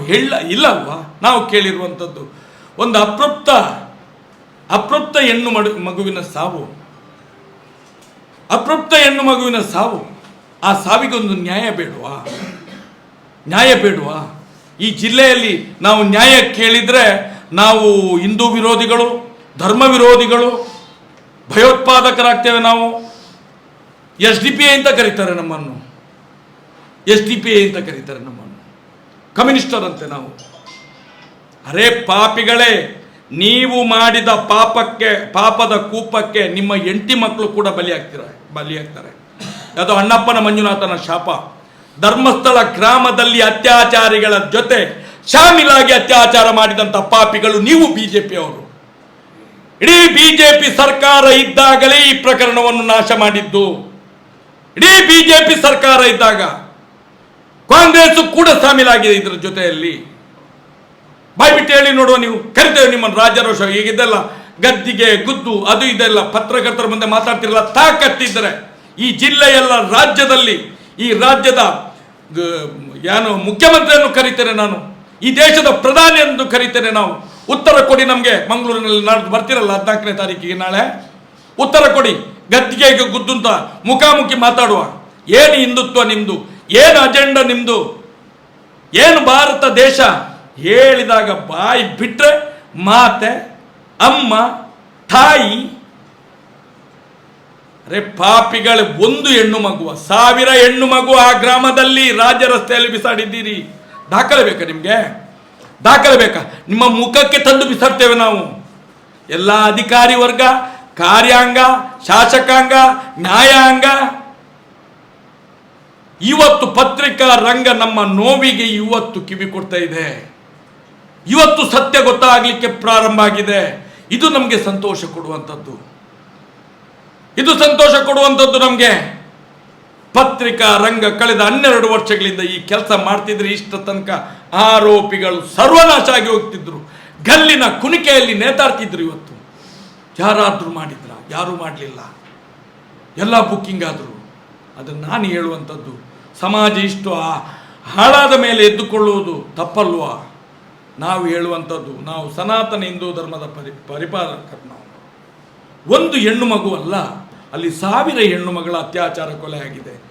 ತೋರಿಸ್ತೇವೆ ನಾವು ನಿಮಗೆ. ಉದಾಹರಣೆಗೆ ನಾವು ಹೇಳುವಂಥದ್ದು, ಸೌಜನ್ಯ ಸತ್ತ 10 ವರ್ಷದಿಂದ 2002ರಿಂದ 2012 464 ಕೇಸುಗಳಲ್ಲಿ 96 ಮಹಿಳೆಯರು ಮತ್ತು ಮಕ್ಕಳು. ನೀವು ಯೋಚನೆ ಮಾಡಿ, ಒಂದು ಯೋಚನೆ ಮಾಡಿ, ಸಣ್ಣ ಯೋಚನೆ ಮಾಡಿ, ಬೇಡ ಜಾಸ್ತಿ ಬೇಡ.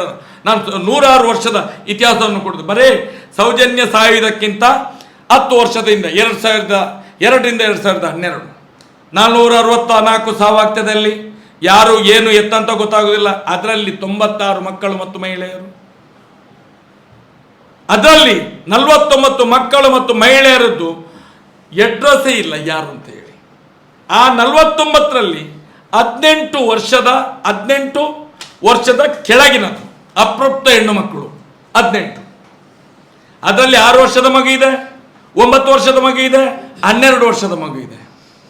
ಅದು ಇಲ್ಲಿ ತನಕ ತನಿಖೆ ಆಗಲಿಲ್ಲ. ಆ ಬಾಡಿಗಳು ಎಲ್ಲ ಸಿಕ್ಕಿದ್ದು, ಸೌಜನ್ಯಳ ಬಾಡಿ 10/10/2012 ಬೆತ್ತಲಾಗಿ ಮರ್ಮಾಂಗಕ್ಕೆ ಮಣ್ಣು ಜಡಿದು ಇಡೀ ಹೃದಯ ಭಾಗವನ್ನೆಲ್ಲ ಕಚ್ಚಿ ಪುಡಿ ಮಾಡಿ ಸಿಕ್ಕಿದಂಥ ಬಾಡಿಯಾಗೆ ಈ 18 ಮೃತದೇಹ ಸಿಕ್ಕಿದೆ. 2002ರಿಂದ 2012 ತನಕ. ತನಿಖೆ ಆಗ್ಬೇಡ್ವಾ? ತನಿಖೆ ಆಗ್ಬೇಡುವ? ಇದು ಮನುಷ್ಯನ ಜೀವ ಅಂತ ಹೇಳಿದರೆ ನಾಯಿಗಿಂತ ಕಡೆಯಾಗಿ ಹೋಯ್ತಾ ಈ ದೇಶದಲ್ಲಿ? ಅದು ಒಂದು ಧರ್ಮಪೀಠದಲ್ಲಿ, ಅದೊಂದು ನ್ಯಾಯಪೀಠದಲ್ಲಿ. ಇದನ್ನು ನಾವು ನ್ಯಾಯ ಕೇಳಿದ್ರೆ ನೋವಾಗ್ತದೆ ಅಂತ ಅವರಿಗೆ. ದೇವಸ್ಥಾನದ ಹೆಸರು, ಅರೆ ದೇವಸ್ಥಾನ ನಮ್ದು ಸ್ವಾಮಿ, ಅಲ್ಪಸಂಖ್ಯಾತರ ದೇವಸ್ಥಾನ ಅಲ್ಲ ಅದು. ನಾನಿವತ್ತು ಕೇಳುವಂಥದ್ದು, ನಾನು ಇವತ್ತು ಸುಳ್ಯದಲ್ಲಿ ಮಾತಾಡಲಿಕ್ಕೂ ಕಾರಣ ಇದೆ. ಈ ಒಂದು ಜಿಲ್ಲೆಯಲ್ಲಿ 4 ಲಕ್ಷ ತನಕ ಒಕ್ಕಲಿಗ ಮತದಾನ ಇದೆ. 2012ರಲ್ಲಿ ಈ 4 ಲಕ್ಷ ಜನ ಎದ್ದು, ಮತದಾರರು ಮಾತ್ರ ಟೋಟಲ್ ನೋಡಿದ್ರೆ ನನ್ನ ಲೆಕ್ಕದಲ್ಲಿ 15 ಲಕ್ಷ ಜನ ಆಗ್ಬೋದು. ಜನ ಎದ್ದು ನಿಂತಿದ್ರೆ ಇಷ್ಟು ಕಷ್ಟನೇ ಇರಲಿಲ್ಲ. ನಾನು ಹೇಳುವಂಥದ್ದು ಬರೀ ಜಾತಿ ನೋಡುವುದಲ್ಲ, ಧರ್ಮವನ್ನು ನೋಡಿ. ನೀವು ನಮ್ಮ ಹಕ್ಕಿದಲ್ಲ, ನಮ್ಮ ಜಾತಿ ಅಂತ ಹೇಳೋದಕ್ಕೆ ಒಂದು ಹಕ್ಕಿದಲ್ಲ. ನಾವು ಇಷ್ಟು ಜನ ಇದ್ದೇವೆ. ನಾವು ಒಂದೊಂದು ಮನೆಯಿಂದ ಒಂದೊಂದು 4 ಓಟ್ ಕೊಡಿ, ಒಂದೊಂದು ಮನೆಯಿಂದ 4 ಓಟ್ ಕೊಡಿ. ನ್ಯಾಯ ತಗೊಳ್ಳಿಕ್ಕೆ ಏನು ಕಷ್ಟ ಇಲ್ಲ ನಮಗೆ. ಅದು ಈಗ ಒಳ್ಳೆಯ ಸುಸಂದರ್ಭ. ಅದಕ್ಕೋಸ್ಕರ ಹೇಳುವಂಥದ್ದು ನಾವು. ನಮ್ದು ಇಲ್ಲಿ ಕಾಂಗ್ರೆಸ್ ಇರಲಿ, BJP ಇರಲಿ, SDPI, ಕಮ್ಯುನಿಸ್ಟ್, ಇನ್ನೊಂದು 100 ಪಕ್ಷ ಇರಲಿ, ನಮಗೆ ತಲೆನೋವಿಲ್ಲ. ನಾವು ಕೇಳುವಂಥದ್ದು ಧರ್ಮದ, ನ್ಯಾಯದ, ಸತ್ಯದ ಮತದಾನವನ್ನು ನೋಟದ ಮುಖಾಂತರ ಆ ಮಗುವಿಗೆ ಸಮರ್ಪಣೆ ಮಾಡಿ ಇನ್ನು ಮುಂದಕ್ಕೆ ನಾವು ಹೇಳೋದು ಸೌಜನ್ಯ ಒಂದು ಅತ್ಯಾಚಾರ ಕೊಲೆ ಲಾಸ್ಟ್ ಆಗಬೇಕು. ನಾವು ಹೇಳುವಂಥದ್ದು ಜನರು ಹೇಳ್ತಾರೆ ನಿಮ್ದೇನು ಬೀದಿ ಹೋರಾಟ, ನೋಟಕ್ಕೆ ಓಟ್ ಯಾಕೆ? ನಾನು ಕೇಳುವಂಥದ್ದು 12 ವರ್ಷದಿಂದ ರಸ್ತೆಯಲ್ಲಿ ಬಿದ್ದಿದ್ದೇವೆ ನಾವು. ಯಾಕೆ ಈ 11-12 ವರ್ಷಗಳಲ್ಲಿ ಒಂದೇ ಒಂದು ರೇಪ್ ಆ್ಯಂಡ್ ಮರ್ಡರ್ ಆ ಗ್ರಾಮದಲ್ಲಿ ಯಾಕೆ ಆಗಲಿಲ್ಲ? ಇದು ಹೋರಾಟದ ಶಕ್ತಿ ಅಲ್ವಾ? ಇದು ಈ ಬೀದಿ ಹೋರಾಟದ ಶಕ್ತಿ ಅಲ್ವಾ? ನಾನು ಹೇಳುವಂಥದ್ದು ದೇವರ ಹೆಸರಿನಲ್ಲಿ ಧಾರ್ಮಿಕ ಭಯೋತ್ಪಾದನೆ, ತನ್ಮೂಲಕ ಸಾವಿರಾರು ಕೋಟಿ ಬಡ್ಡಿಯಲ್ಲಿ ಬಿಟ್ಟಿದ್ದಾರೆ. ಈ ರಾಜ್ಯದಲ್ಲಿ ಆ ಬಡ್ಡಿ ವಸೂಲಾತಿಯ ಒಂದೇ ವಿಷಯ ಇಟ್ಕೊಂಡು 6,584 ಜನರ ಹತ್ಯೆ ಆಗಿದೆ. ಹೇಳ್ತಾರೆ ಸುಸೈಡ್ ಅಲ್ಲ, 6,584 ಸುಸೈಡ್ ಅಂತ ಹೇಳ್ತಾರೆ. ಸುಸೈಡ್ ಅಲ್ಲ, ಬಡ್ಡಿ ಕಟ್ಟೋದಕ್ಕೆ ಕೊಲೆ ಮಾಡಿದಂತ ಪಾಪಿಗಳು ಇವರು, ಈ ಧರ್ಮಸ್ಥಳದವರು. ಎಷ್ಟೋ ಸಾವಿರ ಎಕರೆ ಸರ್ಕಾರಿ ಭೂಮಿಗಳನ್ನು ಒಳಗೆ ಹಾಕಿದಂತ ಪಾಪಿಗಳು ಈ ಧರ್ಮಸ್ಥಳದವರು. ಸನಾತನ ಹಿಂದೂ ದೇವಸ್ಥಾನ ಪ್ರತಿನಿತ್ಯ 4ರಿಂದ 5 ಕೋಟಿ ಸಂಪಾದನೆ ಆಗ್ತದೆ ಅಲ್ಲಿ. ಅದು ಸನಾತನ ಹಿಂದೂ ಧರ್ಮಕ್ಕೆ ಸೇರಿದಂತ ಒಂದು ಹಣದ ಉಂಡಿ ಅದು. ಇವತ್ತು ಅಲ್ಪಸಂಖ್ಯಾತರು ಅದನ್ನೇ ಆ ದುಡ್ಡಿನ ಮೂಲದಿಂದಲೇ ಸನಾತನ ಹಿಂದೂ ಧರ್ಮವನ್ನು ಸರ್ವನಾಶ ಮಾಡ್ತಾ ಇದ್ದಾರೆ. ಅದು ಸನಾತನ ಹಿಂದೂ ಧರ್ಮೀಯರಿಗೆ ಸೇರಬೇಕು. ನೋಟ ಸುಮ್ಮನೆ ಕೇಳುವುದಲ್ಲ, ಬರೇ ಸೌಜನ್ಯ ಮಾತ್ರ ಅಲ್ಲ, ಈ ಶತಮಾನದಿಂದ ಏನು ಸನಾತನ ಹಿಂದೂ ಧರ್ಮದಿಂದ ಮಾಡಿದಂತ ಅಪಪ್ರಚಾರದಿಂದಾಗಿ ಧರ್ಮನಾಶ ಮಾಡಲಿಕ್ಕೆ ಹೊರಟಿದ್ದರು, ಅದಕ್ಕೂ ಒಂದು ಇತಿಶ್ರೀ ಆಗಬೇಕು. ಇದು ನಮ್ಮ ಹೋರಾಟ. ಏನು ಬಾಯಿಗೆ ಬಿಟ್ಟು ಮಾತೆಯರು ಶ್ರೀರಾಮ ಅಂತ ಕೇಳಿದ್ರು, ಶ್ರೀರಾಮ ಅಂತ ಹೇಳಿದ್ರೆ ಹಾಗಾದ್ರೆ ಮಂಜುನಾಥ ದೇವರಲ್ವಾ? ಅಣ್ಣಪ್ಪ ಸ್ವಾಮಿ ದೇವರಲ್ವ? ಹಾಗಾದ್ರೆ ನಾನು ಹೇಳುವಂಥದ್ದು ನಮ್ಮನ್ನು ತೇಜೋವಧೆ ಮಾಡಬೇಡಿ, ನೋವು ಮಾಡಬೇಡಿ. ನಾವು ದೇವರದ್ದೇ ಕೆಲಸ ಮಾಡ್ಕೊಂಡು ಬರ್ತಾ ಇದ್ದವರು. ನೀವು BJP ಅವರು ಓಟಿನ ಬೇಟೆಗೋಸ್ಕರ ಏನೋ ನಮ್ಮ ಹೆಂಡತಿ ಮಕ್ಕಳನ್ನೆಲ್ಲ ಸುಳೆ ಅಂತ ಬರೆಸಿದ್ರೆ ನಾವು ಸುಮ್ಮನೆ ಕೂತ್ಕೊಳ್ಳೋದಿಲ್ಲ. ನೀವು ಏನು ಕಾಮಂದರ ಜೊತೆಯಲ್ಲಿ ಎಷ್ಟೆಷ್ಟು ಡೀಲಿಂಗ್ ಮಾಡ್ಕೊಂಡು ಈ ಕೇಸನ್ನು ಮುಗಿಸ್ಲಿಕ್ಕೆ ನೋಡಿದ್ದೀರಾ, ನಿಮ್ಮ ಹಣೆ ಬರವನ್ನೇ ಎಲ್ಲ ರಸ್ತೆಯಲ್ಲಿ ತಂದಲ್ಲಿ ನಿಲ್ಲಿಸ್ತೇವೆ ನಾವು. ನಾನು ಹೇಳುವಂಥದ್ದು ಏನು, BJP ಒಬ್ಬ ಲೋಕಸಭಾ ಸದಸ್ಯ ನನ್ನ ಸಂಬಂಧಿಕವನು ಹಿಂದೆ ಇದ್ದಂಥ ಲೋಕಸಭಾ ಸದಸ್ಯ ನಳಿನ್ ಕುಮಾರ್ ಕಟೀಲ್ ಕೂಡ ನನ್ನ ಸಂಬಂಧ. ನಾನು ಸಂಬಂಧ ಇಟ್ಕೊಳ್ಳಿಲ್ಲ ಇಷ್ಟು ತನಕ. ಯಾಕೆ? ನನಗೆ ಧರ್ಮ ಮುಖ್ಯ, ಜಾತಿ ಅಗತ್ಯವಿಲ್ಲ. ನನಗೆ ಅಗತ್ಯವಿಲ್ಲ. ಏನು ಹೇಳ್ತಾರೆ ಇವರು? ಒಂದು ಫೋನ್ ಮಾಡಿ ಮಾತಾಡುವಂಥ ವ್ಯವಧಾನ ಇಲ್ಲ ಈ ರಾಜ್ಯಕ್ಕೆ ಪಕ್ಷದವರಿಗೆ. ಎಲ್ಲಾದರೂ ಆ ಮಗುವಿನ ತಾಯಿಗೆ, ಪೋಷಕರಿಗೆ 12 ವರ್ಷದಿಂದ ಹೇಳಿದ್ರ? ಈ BJP ಅವರು ಮೊನ್ನೆ ಹೇಳಿದರು, ಸಭೆ ಮಾಡಿದ್ರು, ಸಭೆಗೆ ಕರೆಸಿದ್ರು, ಅಲ್ಲಿಯೇ ಹೇಳಿದ್ರು ಮೋದಿಜಿ ಅಲ್ಲಿಗೆ ಕರ್ಕೊಂಡು ಹೋಗ್ತೇವೆ, ಮಂಗಳೂರಿಗೆ ಕರ್ಕೊಂಡು, ಡೆಲ್ಲಿಗೆ ಕರ್ಕೊಂಡು, ಬೆಂಗಳೂರಿಗೆ ಕರ್ಕೊಂಡು, ಎಲ್ಲೆಲ್ಲಿ ಕರ್ಕೊಂಡು ಹೋಗ್ತೇವೆ. ಇಲ್ಲಿ ತನಕ ಯಾವುದೇ ಒಂದು ಕೆಲಸ ಮಾಡಲಿಲ್ಲ. ನಾವು ಕೇಳುವುದು ತಪ್ಪ? 12 ವರ್ಷ ಕೇಳಿದ್ದೆ, 1-2 ದಿವಸ ಅಲ್ಲ, 12 ವರ್ಷದಿಂದ ಯಾರಾದರೂ ಇಷ್ಟು ತಾಳ್ಮೆಯಿಂದ ಒಂದು ನ್ಯಾಯ ಕೇಳ್ತಾರೆ ಎಲ್ಲಿಯಾದರೂ? ಅದೇ ದಕ್ಷಿಣ ಕನ್ನಡ ಜಿಲ್ಲೆ ಬುದ್ಧಿವಂತರ ನಾಡು, ಅದಕ್ಕೋಸ್ಕರ ನಾವು ಇಷ್ಟು ತಾಳ್ಮೆ ವಹಿಸಿದ್ದೇವೆ. ಅದೇ ಘಟ್ಟದ ಮೇಲೆ ಹಾಕ್ತಿದ್ರೆ ಇದೇ ರಾಜಕೀಯ ವ್ಯಕ್ತಿಗಳನ್ನು ಬೆಂಕಿ ಹಾಕಿ ಸುಡ್ತಿದ್ರು, ನ್ಯಾಯ ಎಲ್ಲಿ ಅಂತ ಹೇಳಿ. ನಮ್ಮ ತಾಳ್ಮೆ, ಅತಿ ಬುದ್ಧಿವಂತರು ನಾವು. ನಾನು ಹೇಳೋದು ನಮ್ಮ ದಕ್ಷಿಣ ಕನ್ನಡ ಜಿಲ್ಲೆಯವರ ಅತಿ ಬುದ್ಧಿವಂತಿಕೆ ಜಾಸ್ತಿ ಆಯಿತು. ಇದು ಇಡೀ ಸನಾತನ ಹಿಂದೂ ಧರ್ಮದ ಅವನತಿಗೆ ಕಾರಣ ಆಗ್ತದೆ, ಮಾಡಬೇಡಿ. ಆದಂಥ ಘಟನೆ ಧರ್ಮಕ್ಷೇತ್ರದಲ್ಲಿ, ನ್ಯಾಯಪೀಠದಲ್ಲಿ ಇದಕ್ಕೆ ತಾರ್ಕಿಕ ಅಂತ್ಯ ಆಗಲೇಬೇಕು. ಇದು ಮಂಜುನಾಥನ ಆಣೆ, ಅಣ್ಣಪ್ಪನ ಆಣೆ, ತುಳಿನಾಡಿನ ಸಾವಿರಾರು ಧರ್ಮ ದೇವತೆಗಳ ಆಣೆ ಪ್ರಮಾಣ ಮಾಡಿ ಹೇಳ್ತಾರೆ. ಅಲ್ಲಿ ತನಕ ನಮ್ಮ ಹೋರಾಟ ವಿರಾಮಿಸುವುದಿಲ್ಲ. ನಾವು ಇವತ್ತು ಏನು ಯಾರನ್ನು ಸೋಲಿಸಬೇಕು ಅಂತ ಹೇಳಿ ನಾವು ಹೋರಾಟ ಕೇಳಿದವರಲ್ಲ.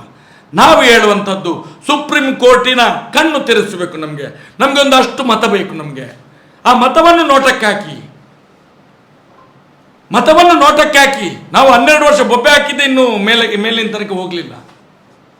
ಎಲ್ಲಿ ಕೇಂದ್ರದ ತನಕ ಹೋಗಲಿಲ್ಲ. ಅದಕ್ಕೋಸ್ಕರ ಈ ನೋಟ ಓಟಿನ ಮುಖಾಂತರ ಸುಪ್ರೀಂ ಕೋರ್ಟಿನ ಕಣ್ಣನ್ನು ತೆರೆಸಿ DC ಆಫೀಸಿಗೆ ಬರಬೇಕು. ಅಲ್ಲಿಂದ ನೋಡಿ ಏನು ದಕ್ಷಿಣ ಕನ್ನಡ ಜಿಲ್ಲೆಯಲ್ಲಿ ತೊಂದರೆ ಆಗಿದೆ, ಇಷ್ಟು ನೋಟ ಬಿದ್ದಿದೆ, ತನಿಖೆ ಮಾಡಿ ಅದನ್ನು. ಯಾರು ಅದನ್ನು ಕರೆ ಕೊಟ್ಟವರು ಯಾರು, ಅದರ ನೇತೃತ್ವ ಯಾರ್ದು, ಅವರನ್ನು ಕರೀರಿ, ಕೇಳಿ ಏನು ತೊಂದರೆ ಆಗಿದೆ ಅಂತೇಳಿ. ಆಗ ಉತ್ತರ ಕೊಡಲಿಕ್ಕೆ ಆಗ್ತದೆ. ನಮಗೆ ಒಂದು ಅವಕಾಶವನ್ನು ನೋಟಕ್ಕೆ ಮತಚಲನ ಮಾಡಿ ನಮಗೆ ಒಂದು ಮಾತಾಡಲಿಕ್ಕೆ ಅವಕಾಶ ಮಾಡಿಕೊಡು ಅಂತ ಹೇಳೋದು. ಪಾರ್ಲಿಮೆಂಟಿಗೆ ಹೋದ್ರೆ ಮಾತ್ರ ಮಾತಾಡಲಿಕ್ಕೆ ಆಗೋದಿಲ್ಲ. ಬಾಯಿ ಬರದ ಏನು ಒಂದು ಶಬ್ದ ಬರದಂಥ ಪಾಪಿಗಳನ್ನು ಆರಿಸಿ ಕಳಿಸ್ತೇವೆ ನಾವು. ಶಬ್ದ ಬರದಂಥ ಹಿಂದಿ ಗೊತ್ತಿಲ್ಲದಂಥ ಜನರನ್ನು ಆರಿಸಿ ಕಳಿಸಿದ್ದೇವೆ. ಹಿಂದಿ ಮಾತಾಡಲಿಕ್ಕೆ ಗೊತ್ತಿಲ್ಲ, ಇಂಗ್ಲಿಷ್ ಗೊತ್ತಿಲ್ಲ, ಏನು ಗೊತ್ತಿಲ್ಲದವರನ್ನು ನಾವು ಕಳೆದ 10-30 ವರ್ಷದಿಂದ ಆಯ್ಕೆ ಮಾಡಿ ಕಳಿಸ್ತಿದ್ದೇವೆ. ನಾಚಿಕೆ ಆಗಬೇಕು ನಮಗೆ, ಬುದ್ಧಿವಂತರ ನಾಡಿನವರಿಗೆ ನಮಗೆ ನಾಚಿಕೆ ಆಗಬೇಕು. ನಾನು ಹೇಳುವಂಥದ್ದು, ನಮಗೆ ಒಂದು ಅವಕಾಶವನ್ನು ಕೊಡಿ. ಈ ದೇಶದ ಸುಪ್ರೀಂ ಕೋರ್ಟಿನ ಒಳಗಡೆ ಒಂದು ಮಾತಾಡಲಿಕ್ಕೆ ಅವಕಾಶ ಮಾಡಿಕೊಡಿ, ಮತದಾನದ ಮುಖಾಂತರ. ಇದರಲ್ಲಿ ಯಾರಿಗೂ ತೊಂದರೆ ಇಲ್ಲ, ಯಾರನ್ನು ಕೊಲೆ ಮಾಡಲಿಕ್ಕೆ ಆಗುವುದಿಲ್ಲ. ಅದಕ್ಕೋಸ್ಕರ ಗುಪ್ತ ಮತದಾನ, ನೋಟಕ್ಕೆ ನಿಮ್ಮ ಒಂದು ಮತದಾನವನ್ನು ಮಾಡಿ ನಮಗೆ ಒಂದು ಅವಕಾಶವನ್ನು ಸೌಜನ್ಯ ಹೋರಾಟಗಾರರಿಗೆ 12 ವರ್ಷದಿಂದ ತಾಯಂದಿರಿಗೋಸ್ಕರ, ತಾಯಂದಿರ ಕಾಲನ್ನು ಹಿಡಿದು ಬೇಡ್ಕೊಳ್ತೇನೆ ನಾನು. ಇಡೀ ಸನಾತನ ತಾಯಂದಿರ ರಕ್ಷಣೆಗೋಸ್ಕರ ಮಾಡ್ತಿರುವಂಥ ಈ ಹೋರಾಟ ನಾನಿವತ್ತೊಂದು ಪುರುಷನಾಗಿ ಮಾಡ್ತಾ ಇದ್ದೀನಿ. ಯಾಕಂತ ಹೇಳಿದರೆ ಈ ಪುರುಷ ಸಮಾಜ ಮಾಡಿದಂಥ ಅವನತಿ ಇನ್ನು ನಾಳೆ ತಾಯಂದ್ರೆ ಹೇಳ್ಬಾರ್ದು ಈ ಪುರುಷರೇ ಹೇಗೆ ಅಂತ ಹೇಳಿ. ಅದಕ್ಕೋಸ್ಕರ ಹೋರಾಟವನ್ನು ಎಲ್ಲ ಪುರುಷರ ಪರವಾಗಿ ನಿಂತು ನಾನು ಮಾಡ್ತಾ ಇದ್ದೇನೆ. ನಾನು ಹೇಳೋದು ಪುರುಷರಿಗೆ, ಇಡೀ ನಮ್ಮ ಪುರುಷತ್ವವನ್ನೇ ಪ್ರಶ್ನೆ ಮಾಡುವಂಥ ಒಂದು ವ್ಯವಸ್ಥೆ ಇದು. ನಾವು ಸಾಯ್ತೇವೆ ಇವತ್ತು, ಪುರುಷರು ಕೂಡ ಮಹಿಳೆಯರ ಎದುರುಗಡೆ ತಲೆ ತಗ್ಗಿಸಿ ಬದುಕುವಂಥ ವಾಸ್ತವ ಸ್ಥಿತಿ ನಿರ್ಮಾಣ ಆಗೋದು. ಯಾತಕ್ಕಂತ ಹೇಳಿದರೆ ಅತ್ಯಾಚಾರ ಆಗಿದ್ದು ನ್ಯಾಯಪೀಠದಲ್ಲಿ, ಧರ್ಮಪೀಠದಲ್ಲಿ. ಇದು ಎಲ್ರಿಗೂ ತಿಳಿದಿರಲಿ. ಶಾಪ ಇದು, ನಮ್ಮ ಪುರುಷತ್ವಕ್ಕೆ ಶಾಪ. ಅದಕ್ಕೆ ಹೇಳುವಂಥದ್ದು, ಇದನ್ನೆಲ್ಲ ಒಂದು ನ್ಯಾಯದ ಮುಖಾಂತರ ಪಡ್ಕೊಂಡು ಒಂದು ಒಳ್ಳೆಯ ಸಮಾಜವನ್ನು ನಿರ್ಮಾಣ ಮಾಡೋದು. ನಮಗೆ ಯಾವುದೇ ಅಧಿಕಾರದ ಆಸೆ, ಕುರ್ಚಿ ಆಸೆ ನಮಗೆ ಇಲ್ಲ ಅನ್ನುವಂಥ ಮಾತನ್ನು ಹೇಳಲಿಕ್ಕೆ ಇಚ್ಛಪಡ್ತೇನೆ ನಾನು.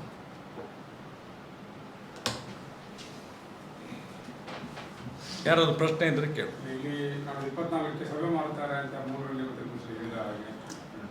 ನಮ್ಮದು ಯಾಕಂತ ಹೇಳಿದರೆ ಇದು ಈ ಒಂದು ಜಿಲ್ಲೆಯ ಮುಖ, ಇದು ಸುಳ್ಯ ಅಂತ ಹೇಳಿದರೆ ಅದಕ್ಕೆ ನಮ್ಮದು ಕಡೆಯ ಒಂದು ಸಭೆಯನ್ನು ಇಲ್ಲೇ ಮಾಡಬೇಕು.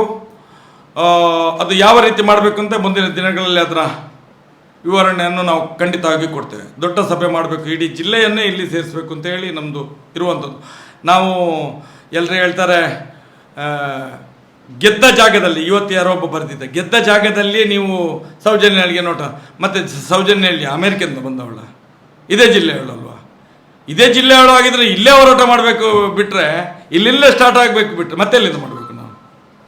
ಎಂಥ ಮೂರ್ಖತನದ ಪರಮಾವಧಿ ನೋಡಿ. ಅದಕ್ಕೋಸ್ಕರ ಹೇಳುವಂಥದ್ದು 24ಕ್ಕೆ ಕಡೆ, ಅದು ಏನು ಪಬ್ಲಿಕ್ ಸಭೆ ಕಡೆ ಅಂತ ಕಾಣ್ತದೆ. ಆದರೆ ಇಷ್ಟಿಂದ ಆ ಸಭೆಯನ್ನು ಇಲ್ಲೇ ಮಾಡೋದು ಅಂತೇಳಿ ಯೋಚನೆ ಮಾಡಿದೆ. ಪ್ರಧಾನಮಂತ್ರಿ ನರೇಂದ್ರ ಮೋದಿ ಅವರಿಗೆ ಈ ವಿಚಾರ, ಸೌಜನ್ಯ ವಿಚಾರ ಆಗಿರ್ಬೋದು ಅಥವಾ ನಿಮ್ಮ ಹೋರಾಟದ ವಿಚಾರ, ಇದು ಮುಟ್ಟಿಲ್ಲ ಅಂತ ಭಾವಿಸುತ್ತೀರಾ, ಅಥವಾ ಮುಟ್ಟಿ ಅವರು ಕೂಡ ಮಾತನಾಡುವುದಿಲ್ಲ ಅಂತ ಹೇಳ್ತೀರಾ, ಅಥವಾ ಸ್ಥಳೀಯ ನಾಯಕರು ಅವರಿಗೆ ಇದನ್ನು ಮುಟ್ಟಿಸಿರಲಿಲ್ಲ ಅಂತ ಭಾವಿಸ್ತೀರಾ? ಯಾಕಂದ್ರೆ ನೀವು ಕೂಡ ಈ ಕಾರ್ಡ್ ಚಳವಳಿ ಎಲ್ಲ ಮಾಡಿದವರು. ನೋಡಿ, ಎಲ್ಲ ವಿಷಯಗಳು ಗೊತ್ತಿದ್ದೇ ಇದು ಒಂದು ರೀತಿಯಲ್ಲಿ ಕಳೆದ 76 ವರ್ಷದ ರಾಜಕೀಯ ಇತಿಹಾಸದಲ್ಲಿ, ಸ್ವಾತಂತ್ರ್ಯದ ಇತಿಹಾಸದಲ್ಲಿ ಎಲ್ಲರೂ ಈ ರಾಜಕೀಯ ವ್ಯಕ್ತಿಗಳು ಈ ಕಾಮಂದರುಗಳ ಜೊತೆಯಾಗಿ ಇದನ್ನು ಮುಗಿಸಿಕೊಂಡು ಬಂದವರು. ಇಲ್ಲಿ ತನಕ ಎಲ್ಲ ಕೇಸುಗಳನ್ನು ನೋಡಿ ನೀವು. ಪದ್ಮಾಲತಲಿಂದ ನಮಗೆ ಈಗಿನ ಹಿಂದೆದ್ದು ಬಿಡಿ, ಹಿಂದೆದ್ದು ಪ್ರಚಲಿತಕ್ಕೆ ಬರಲಿಲ್ಲ. ಪದ್ಮಾಲತಲಿಂದ ನಮ್ಮ ಒಂದು ನಾವು ಸಣ್ಣದಾಗಿ ನೋಡಿದ ಕೇಸು ಅಂತ ಹೇಳಿದರೆ ಅಲ್ಲಿಂದ ಇಲ್ಲಿ ತನಕ ಎಲ್ಲ ರಿಪೋರ್ಟ್ಗಳು ಸಿ ರಿಪೋರ್ಟ್. ಯಾರು ಮಾಡಿದ್ದು? ಅಧಿಕಾರಿಗಳು ಕೈ ಹಾಕ್ಲಿಕ್ಕೆ ಹೋಗೋದಿಲ್ಲ. ನಾವು ಅಧಿಕಾರಿಗಳು ಸೌಜನ್ಯದಲ್ಲಿ ಮಾಡಿದ ತಪ್ಪನ್ನು ಹೇಳ್ತೇವೆ. ಅಲ್ಲಿ ಕೂಡ ರಾಜಕೀಯ ವ್ಯಕ್ತಿಗಳದ್ದೇ ಕೈವಾಡ ಇದ್ದದ್ದು. ರಾಜಕೀಯ ವ್ಯಕ್ತಿಗಳೇ 76 ವರ್ಷದ ಸ್ವಾತಂತ್ರ್ಯದಲ್ಲಿ ಈ ಅತ್ಯಾಚಾರಿಗಳನ್ನು ಸಾಕಿಕೊಂಡು ಬಂದವರು. ಮತ್ತು ಮೋದಿಜಿಗೆ ಗೊತ್ತಿರಲಿಕ್ಕೆ ಅಂತ ಹೇಳಿದರೆ ಅವರು ಕುರುಡ್ರಲ್ಲ, ಕಿವುಡ್ರಲ್ಲ, ಎಲ್ಲವೂ ಇದೆ ಅಲ್ಲ ಅವರಿಗೆ. ಇಷ್ಟು ಸಣ್ಣ ಮಗು ಹೇಳಿದರೆ ಅವರು ಟ್ವೀಟ್ ಮಾಡ್ತಾರೆ. ಕುಂದಾಪುರದಲ್ಲಿ ಯಾರೋ ಒಬ್ಬ ಚಪ್ಪಲಿ ಹೊಲಿಯೋರು ಇದು ಮಾಡಿದರೆ ಅಲ್ಲಿಂದ ಟ್ವೀಟ್ ಮಾಡ್ತಾರೆ. ನಾವು ಡಿಲ್ಲಿಗೆ ಹೋಗಿ ಇಷ್ಟು ಪ್ರತಿಭಟನೆ ಮಾಡಿದರೆ ಅದು ಎಷ್ಟು ಇದಂತ ಹೇಳಿದರೆ ಸೆಕ್ಷನ್ ಇರುವಂಥ ಸಂದರ್ಭದಲ್ಲಿ ಗೊತ್ತಿರಲೇಬೇಕು. ಹಿಂದೆ ಗೊತ್ತಿಲ್ಲದಾದ್ರು ನಾನು ಹೇಳಿದ್ದೇನೆ, ಸಂಘದ ನಾವು ಹೇಳ್ತೇವಲ್ಲ, ಈ ದೇಶದಲ್ಲಿ ಸ್ವಯಂ ಸೇವಕ ಸಂಘದ ಒಂದು ಬೂತ್ ಮಟ್ಟದಲ್ಲಿ ಕಾರ್ಯಕರ್ತರಿದ್ದಾರೆ ಅಂತೇಳಿ. ಇವರಿಗೆ ಇನ್ನು ಗೊತ್ತಾದರೆ, ಸಂಘದವರಿಗೆ ಗೊತ್ತಾದರೆ ಮೋದಿಗೆ ಹೋಗಲೇಬೇಕಲ್ಲ. ನಾನು ಹೇಳುವಂಥದ್ದು ಅದು ನೋವಲ್ಲ ನಮ್ಮದು. ಘಟನೆ ಆಗಿ 12 ವರ್ಷ ಆಯ್ತಲ್ಲ. 2012ರಲ್ಲಿ ಆಗಿದೆ. 2022ರಲ್ಲಿ ರಾಜ್ಯಸಭಾ ಸದಸ್ಯರನ್ನಾಗಿ ಹೇಗೆ ಮಾಡಿದ್ರು ಇವರು? ನಾವು ಹೇಳ್ತಾ ಇದ್ದೇವಲ್ಲ, ಅತ್ಯಾಚಾರಗಳನ್ನು ರಕ್ಷಣೆ ಮಾಡಿದವರು ಕೂಡ ಇದ್ದಾರೆ ಅಂತೇಳಿ ಬೊಟ್ಟು ಮಾಡಿ ಹೇಳಿದ್ದೇವಲ್ಲ. ಈಗ ನಮಗೆ ಅದರ ಹೆಸರು ಹೇಳಲಿಕ್ಕೆ ಆಗೋದಿಲ್ಲ, ಕೋರ್ಟಿನಿಂದ ಅಡೆತಡೆ ಇರುವುದರಿಂದ. ನಮಗೆ ಹೇಗೆ ಮಾಡಿದ್ರು? ಹಾಗಾದರೆ ಅತ್ಯಾಚಾರಿಗಳು ಯಾರು? ಈ ರಾಜಕೀಯ ವ್ಯಕ್ತಿಗಳಲ್ವಾ? ರಾಜ್ಯ ಸರ್ಕಾರ ಇರ್ಬೋದು, ಕೇಂದ್ರ ಸರ್ಕಾರ ಇರ್ಬೋದು, ಎಲ್ಲ ರಾಜಕೀಯ ಪಕ್ಷದ ನೇತಾರರೇ ಹೇಳ್ತದೆ. ಈ ದೇಶದ ಕಾನೂನು ಹೇಳ್ತದೆ, ಅತ್ಯಾಚಾರ ಮಾಡಿದವ ಅವನನ್ನು ರಕ್ಷಣೆ ಮಾಡಿದವ ಎಲ್ಲರೂ ಒಂದೇ ಅಂತೇಳಿ. ಹಾಗಾದ್ರೆ ಇವರೆಲ್ಲರೂ ಅತ್ಯಾಚಾರಿಗಳ? ಜನ ಯೋಚನೆ ಮಾಡಬೇಕು, ಇದನ್ನು ಜನ ಯೋಚನೆ ಮಾಡಬೇಕು. ಯಾರೋ ಹೇಳಿದ ಎಲ್ಲ ಕೂತ್ಕೊಂಡು ಅಲ್ಲಿ ರಾಮ ಮಂದಿರ ಕಟ್ಟಿದ್ದಾರೆ. ನಾನು ಹೇಳ್ತೇನೆ, ರಾಮ ಮಂದಿರ ಕಟ್ಟಿದ್ದಾರೆ ಸ್ವಾಮಿ, ಒಂದ್ಸಲ ಹೋಗಿ ಬನ್ನಿ. ನಾನು ಕೇಳುದು ಈ ಜಿಲ್ಲೆಯ ಒಬ್ಬ ಮತದಾರ. ನಾವು ನೋಡಿ ಮೊನ್ನೆ ಡಿಲ್ಲಿಗೆ ಹೋದಾಗ ನಮ್ಮ ಹೋರಾಟಗಾರರಲ್ಲಿ ಕೆಲವರು, ನಾವೇನು ಏನು ಪಾಪಿಷ್ಟ್ರು, ನಾವು ಧರ್ಮ ವಿರೋಧಿಗಳು. ನಮ್ಮ ಜೊತೆಯಲ್ಲಿದ್ದವರು ವಾಪಸ್ ಬರುವಾಗ ನಮಗೆ ಟಿಕೆಟ್ ಬೇಡ, ನಾವು ಡೆಲ್ಲಿಗೆ ಹೋಗುವ, ಇದಕ್ಕೆ ರಾಮ ಮಂದಿರಕ್ಕೆ ಹೋಗೋರು ಅಂತೇಳಿ. ಅಲ್ಲಿಗೆ ಹೋಗಿ ಬಂದವರು ಏನು ಹೇಳ್ತಾರೆ ಗೊತ್ತಾ? ಇನ್ನೊಂದು 3 ವರ್ಷದ ಮೇಲೆ ಹೋದ್ರೆ ಸಾಕಣ್ಣ, ಇನ್ಯಾರು ಹೋಗ್ಬೇಡ ಅದಕ್ಕೆ ಸದ್ಯಕ್ಕೆ ಅಂತೇಳಿ. ಯಾತಕ್ಕೆ ಹೇಳ್ತಾರೆ? ಒಂದು ದೇವಸ್ಥಾನದ ಕೆಲಸ ಆಗದೆ ಯಾರು ಎಲ್ಲಿಯಾದರೂ ಪ್ರತಿಷ್ಠೆ ಮಾಡ್ತಾರ? ಇದನ್ನು ಪ್ರಶ್ನೆ ಮಾಡಿದ್ರೆ ಕೋಮುವಾದಿ ಅವನು, BJP ಸೋಲಿ. ಸ್ವಾಮಿ, ದೇವಸ್ಥಾನ ನಮ್ಮ ರಾಮಸ್ವಾಮಿ, ನಾವು ಅದಕ್ಕೋಸ್ಕರ ನಮ್ಮ ಪ್ರಾಣವನ್ನು ಬೆಲೆ ಇಡುವಂಥ ಜನಗಳು ನಾವು ಎಷ್ಟು ಹೋರಾಟ ಮಾಡಲಿಲ್ಲ? ಎಷ್ಟೋ ಕೋಟಿ ಜಪ ಮಾಡಿದೆ ರಾಮನಾಮ ತಾರಕ ಮಂತ್ರ. ನಮಗೆ ಇವರು ಅದರ ಪಾಠವನ್ನು ಕಲಿಸಬೇಕು ಅಂತ ಹೇಳಿ ಈ ರಾಜಕೀಯ ವ್ಯಕ್ತಿಗಳಿದ್ದಾರೆ ಅಲ್ಲಿ. ಇವತ್ತು ಕೇಸರಿ ಅಂತ ಹೇಳಿದರೆ ಕೆಂಪು ಅಂತ ಹೇಳ್ತಾರೆ, ಅಂಥ ಪಾಪಿಗಳಿರೋದು. ನಮಗೆ ಹಿಂದುತ್ವದ ಪಾಠ ಕಲಿಸಬೇಡಿ. ನೀವು ಮಾಡಿದ ತಪ್ಪನ್ನು ನಮ್ಮನ್ನು ತೇಜೋವಧೆ ಮಾಡಿದರೆ ಖಂಡಿತ ಬಿಡುವುದಿಲ್ಲ. ನಾವು ಧರ್ಮಕ್ಕೆ ಏನು ಕೊಟ್ಟಿದ್ದೇವೆ, ಎಷ್ಟು ನನ್ನಂತ ಬಿಡಿ, ನನಗಿಂತ ಜಾಸ್ತಿ ಕೆಲಸ ಮಾಡಿದಂಥ ಒಂದು ಕಾರ್ಯಕರ್ತನ ಕೊಲೆ ಮಾಡಿದ್ದೀರಿ ನೀವು. ಲಾಸ್ಟಿಗೆ ರಫೀಕ್ ಅನ್ನುವಂಥ ಒಬ್ಬ ಮುಸಲ್ಮಾನನ್ನು ಓಡ್ದು ಬಿಸಾಡಿದ್ರಿ ನೀವು. ಹೌದಾ? ಅವನು ಹಿಂದೂ ನಾಯಕರ ಕೊಲೆ ಮಾಡಿದನು. ನಾನು ಮಾತಾಡಲಿಕ್ಕೆ ಹೋಗುವುದಿಲ್ಲ. ನಾವು ಸುಮ್ಮನೆ ಇದ್ದೇವೆ ಅಂತ ಹೇಳಿದರೆ ಅದು ನಮಗೆ ಏನು ಗೊತ್ತಿಲ್ಲ ಅಂತ ಹೇಳೋದು ಬೇಡ. ನೀವು ಹಿಂದೆ ಈ ಸೌಜನ್ಯ ಪರವಾಗಿ ಯಾರಾದರೂ ಅಭ್ಯರ್ಥಿಗಳಿದ್ದರೆ ಅವರಿಗೆ ನಾವು ಬೆಂಬಲ ಕೊಡಬಹುದು ಇರುವಂತ ಮಾತುಗಳನ್ನು ಹೇಳಿದ್ದೀವಿ. ಈ ಚುನಾವಣೆಯಲ್ಲಿ ಒಬ್ಬರು ಪಕ್ಷದಿಂದ ನಿಂತಿದ್ದಾರೆ, ಅವರು ಸೌಜನ್ಯ ಪರ ಪಾದಯಾತ್ರೆಯಲ್ಲಿ ಕೂಡ ಭಾಗವಹಿಸಿದ್ದಾರೆ, ನಿಮ್ಮೊಂದಿಗೆ ಹೋರಾಟದಲ್ಲಿ ಕೂಡ ಭಾಗವಹಿಸಿದ ನೆನಪು ಬಹುಶಃ KRS ಪಕ್ಷದ ಬಹುಶಃ ಆ ಅಭ್ಯರ್ಥಿಗೆ ಬೆಂಬಲ ಕೊಡಬಹುದು. ನೋಡಿ, ತುಂಬ ಮಂದಿ ಹೋರಾಟಕ್ಕೆ ಬರ್ತಾರೆ, ತುಂಬ ಮಂದಿ ಅವರವರ ಒಂದು ಇರ್ತದೆ, ಅವರವರಿಗೆ ಇರ್ತದೆ. ಸೌಜನ್ಯ ಪರವಾಗಿ ಹೋರಾಟಕ್ಕೆ ಒಂದ್ಸಲ ಬಂದ ತಕ್ಷಣ 12 ವರ್ಷದಿಂದ ಎಲ್ಲಿದ್ರು? ಮೊನ್ನೆ ಬಂದ ತಕ್ಷಣ ಒಂದು ನಾವು ಹೋರಾಟದಲ್ಲಿ ನೀವು ಎಲೆಕ್ಷನ್ಗೆ ನಿಮ್ಮನ್ನು ಗೆಲ್ಲಿಸ್ತೇವೆ ಅಂತ ಹೇಳಿರಿ. ನಾವೇನು ಓಟು ನಮ್ಮ ಕೈಯಲ್ಲಿ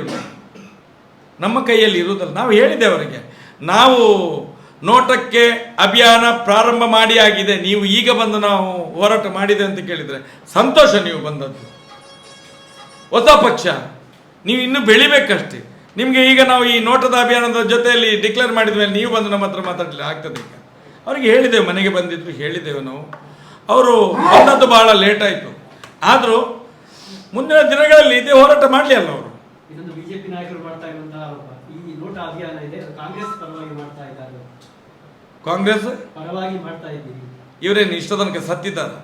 ಇಡೀ ಸೌಜನ್ಯನ ಒಂದು ಅತ್ಯಾಚಾರವನ್ನು ಸಂತೋಷ ಪಡೆದವರು ಇದೇ ಬಿಜೆಪಿಯ ನಾಯಕರು. ಸೌಜನ್ಯನ ಅತ್ಯಾಚಾರ ಮಾಡಿದ್ದನ್ನು ಸಂತೋಷ ಪಟ್ಟವರು ಇದೇ ಬಿಜೆಪಿಯ ನಾಯಕರು. ನಾನು ಹೇಳ್ತೇನೆ ಅವರಿಗೆ, ಅವರೇ ಇದನ್ನು ಹೇಳ್ತಾ ಇರುವಂಥದ್ದು. ಇವತ್ತು ಎಲ್ಲ ಕಡೆಯಿಂದಲೂ ನಮ್ಮ ಬಗ್ಗೆ ಟೀಕೆ ಮಾಡುವವರು ಅವರೇ, ಬಿಜೆಪಿಯವರೇ ಯಾರು ಕಾಮಂದರ ಪರವಾಗಿದ್ದಾರೆ ಅವರೇ ಮಾಡುವಂಥದ್ದು.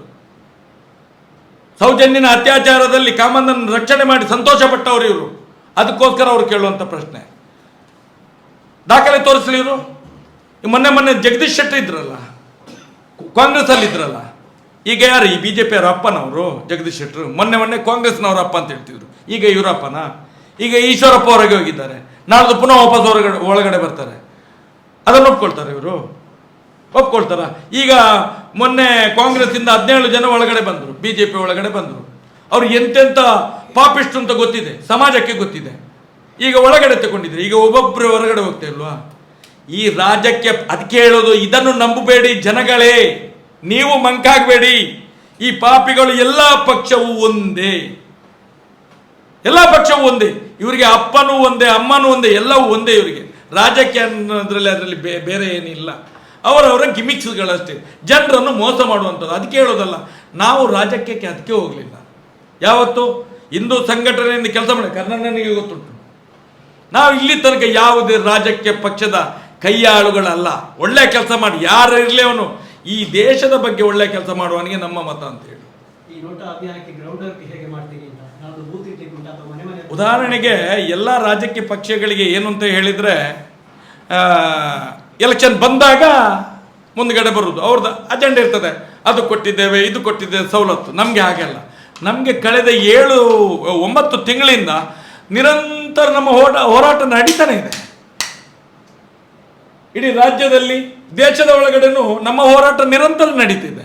ಆ ದೃಷ್ಟಿಯಿಂದ ನಮಗೆ ಇದಕ್ಕೆ ಒಂದು ಇದು ಕೊಡುವಂಥದ್ದು ಏನು, ನಾವು ಬರೀ ಮೀಡಿಯಾಗಳಲ್ಲಿ ಮಾತನಾಡಿ ಕೂಡ ವೋಟ್ ಮಾಡ್ಬೋದು ಅನ್ನೋದು. ಯಾಕಂತ ಹೇಳಿದರೆ ಇವತ್ತಿನ ದಿನದಲ್ಲಿ ಮನೆಗಳಲ್ಲಿ 1-2-3 ಮೊಬೈಲ್ಗಳು ಖಂಡಿತವಾಗಿದೆ. ಆವತ್ತಿನ ಸೌಜನ್ಯನ ಹೋರಾಟದ ಸಂದರ್ಭದಲ್ಲಿ ಮೊಬೈಲ್ಗಳು ಇರಲಿಲ್ಲ ಜಾಸ್ತಿ, ಲೆಕ್ಕದ ಮೊಬೈಲ್ಗಳಿದ್ದದ್ದು.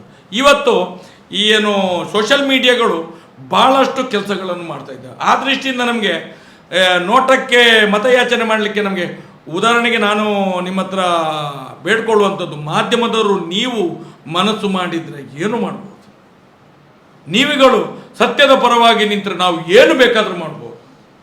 ಈ ಸಮಾಜವನ್ನು ಉನ್ನತ ಸ್ಥಾನಕ್ಕೆ ಕೊಂಡೋಗ್ಬೇಕು. ಇವತ್ತು ನೋಡಿ, ನಾವು ಎಷ್ಟೋ ಕಡೆಗಳಲ್ಲಿ ಅಣ್ಣ ನಮಗೆ ಒಂದು ಓಟು ಕೊಟ್ಟಿದ್ದೆ, ಯಾರಾದ್ರು ಫೋನ್ ನಂಬರ್ ಕೊಟ್ಟು ಮಾಡಿ, ನೀವು ಹೇಳೋದೇನು ನಾವು ಶುರು ಮಾಡಿ ಆಗಿದೆ ಅಂತ ಹೇಳ್ತಾರೆ.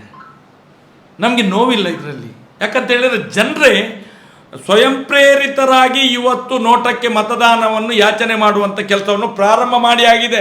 ನಾವಿವತ್ತು ಏನು ರಾಜಕೀಯ ಪಕ್ಷದವರಾಗೆ 1,000, 2,000, 5,000, ನಿನ್ನ ಮನೆಯಲ್ಲಿ ಎಷ್ಟು ಓಟು ಉಂಟಾ ನೋಡು, 10 ಓಟು ಉಂಟಾ, ನಿನಗೆ 25,000 ತೆಗೋ, ಇದೆಲ್ಲ ನಾವು ಮಾಡಲಿಕ್ಕೆ ಹೋಗೋದಿಲ್ಲ. ನಮಗೆ ಆ ಒಂದು ಇದೇ ಇಲ್ಲ, ನಮಗೆ ತಲೆಬಿಸಿ ಇಲ್ಲ. ನಾವು ಬರೇ ನೋಟಾ ಓಟಿನ ಭಿಕ್ಷೆಯನ್ನು ಕೇಳಿದರೆ ನಮಗೆ ಓಟ್ ಹಾಕ್ತಾರೆ. ಜನರಿಗೆ ಈ ಸತ್ಯ ಅರಿವಾಗಿದೆ. ಇವತ್ತು ಮಾಧ್ಯಮದವರಿಗೆ ಗೊತ್ತಿರುವಂಥದ್ದೇ ವಿಷಯ. ನಾವು ಅದನ್ನೆಲ್ಲ ಬಿಡಿಯಾಗಿ ಹೇಳಬೇಕು ಅಂತಿಲ್ಲ. ಎಲ್ಲ ಮಾಧ್ಯಮದವರಿಗೂ ಗೊತ್ತಿದೆ ಇಲ್ಲಿ ಏನು ನಡೆದಿದೆ, ಧರ್ಮಸ್ಥಳದಲ್ಲಿ 12 ವರ್ಷದಿಂದ ಏನು ನಡೆದಿದೆ, ಅದರ ಪೂರ್ವದಲ್ಲಿ ಏನು ನಡೆದಿದೆ, ಅದರ ಮೇಲೆ ಏನು ನಡೆದಿದೆ, ಯಾರ್ಯಾರು ಇದ್ದಾರೆ ಅವ್ರ ಜೊತೆ ನಿಮ್ಗೆ ಗೊತ್ತಿದೆ. ನಾವು ಹೇಳಬೇಕಂತಿಲ್ಲ, ಆದರೆ ನಾವು ಸಾಮಾನ್ಯವಾಗಿ ಹೇಳಬೇಕಂತ ಹೇಳುವಂಥದ್ದನ್ನು ಮಾತ್ರ ನಿಮ್ಮ ಮಾಧ್ಯಮದ ಮುಖಾಂತರ ಇದನ್ನು ತೆರೆದಿಡ್ತಿದ್ದೇವೆ. ಇನ್ನು ಬರಲಿ ಹೊರಗಡೆ ಅಂತೇಳಿ. ಯಾತಕ್ಕಂತ ಹೇಳಿದರೆ, ಒಂದು ಸೌಜನ್ಯ ಅಲ್ಲ, ನಮ್ಮ ಮನೆಗಳಲ್ಲೂ ಸೌಜನ್ಯ ಇದ್ದಾಳೆ. ನಮ್ಮ ಮನೆಗಳಲ್ಲೂ ನಮ್ಮ ಮನೆಯು ಅವರ ಅಪ್ಪ ಮಾಡಿದಂಥದ್ದು ಅದೇ, ಅವರ ಮಕ್ಕಳು ಮಾಡಿದ್ದದೇ, ಇವತ್ತು ಅವರ ಮಕ್ಕಳು ಮಾಡ್ತಾ ಇರೋದು ಅದೇ. ಅದನ್ನು ನಿಲ್ಲಿಸಬೇಕು, ತಾರ್ಕಿಕ ಅಂತೆ ಆಡಬೇಕು. ಇದು ನಮ್ಮ ಉದ್ದೇಶ ಇರುವುದು. ನಮಗೆ ಜಾಸ್ತಿ ಪ್ರಚಾರ ಜನಗಳಿಂದಲೇ ಪ್ರಚಾರ ಆಗ್ತಿದೆ. ಯಾಕಂತ ಹೇಳಿದರೆ 9 ತಿಂಗಳಿಂದ ನಿರಂತರ ಹೋರಾಟ ನಡೀತಿದೆ, ನಿರಂತರ ಪ್ರತಿಭಟನೆ ನಡೆದಿದೆ. ಆ ದೃಷ್ಟಿಯಿಂದ ಒಳ್ಳೆಯ ಒಂದು ಶಕ್ತಿ ಇದೆ ನೋಟಾ ಓಟಿನಲ್ಲಿ. ನಮಗೆ ಒಂದು ಸಾಧಾರಣ 1.5-2 ಲಕ್ಷ ಓಟಿನ ನಿರೀಕ್ಷೆ ಇದೆ ನಮಗೆ. ಈಗಾಗಲೇ ಎಲ್ಲ ವಿಚಾರಗಳನ್ನು ಮಹೇಶ್ ಶೆಟ್ಟಿ ಅವರು ತಿಳಿಸಿದ್ದಾರೆ.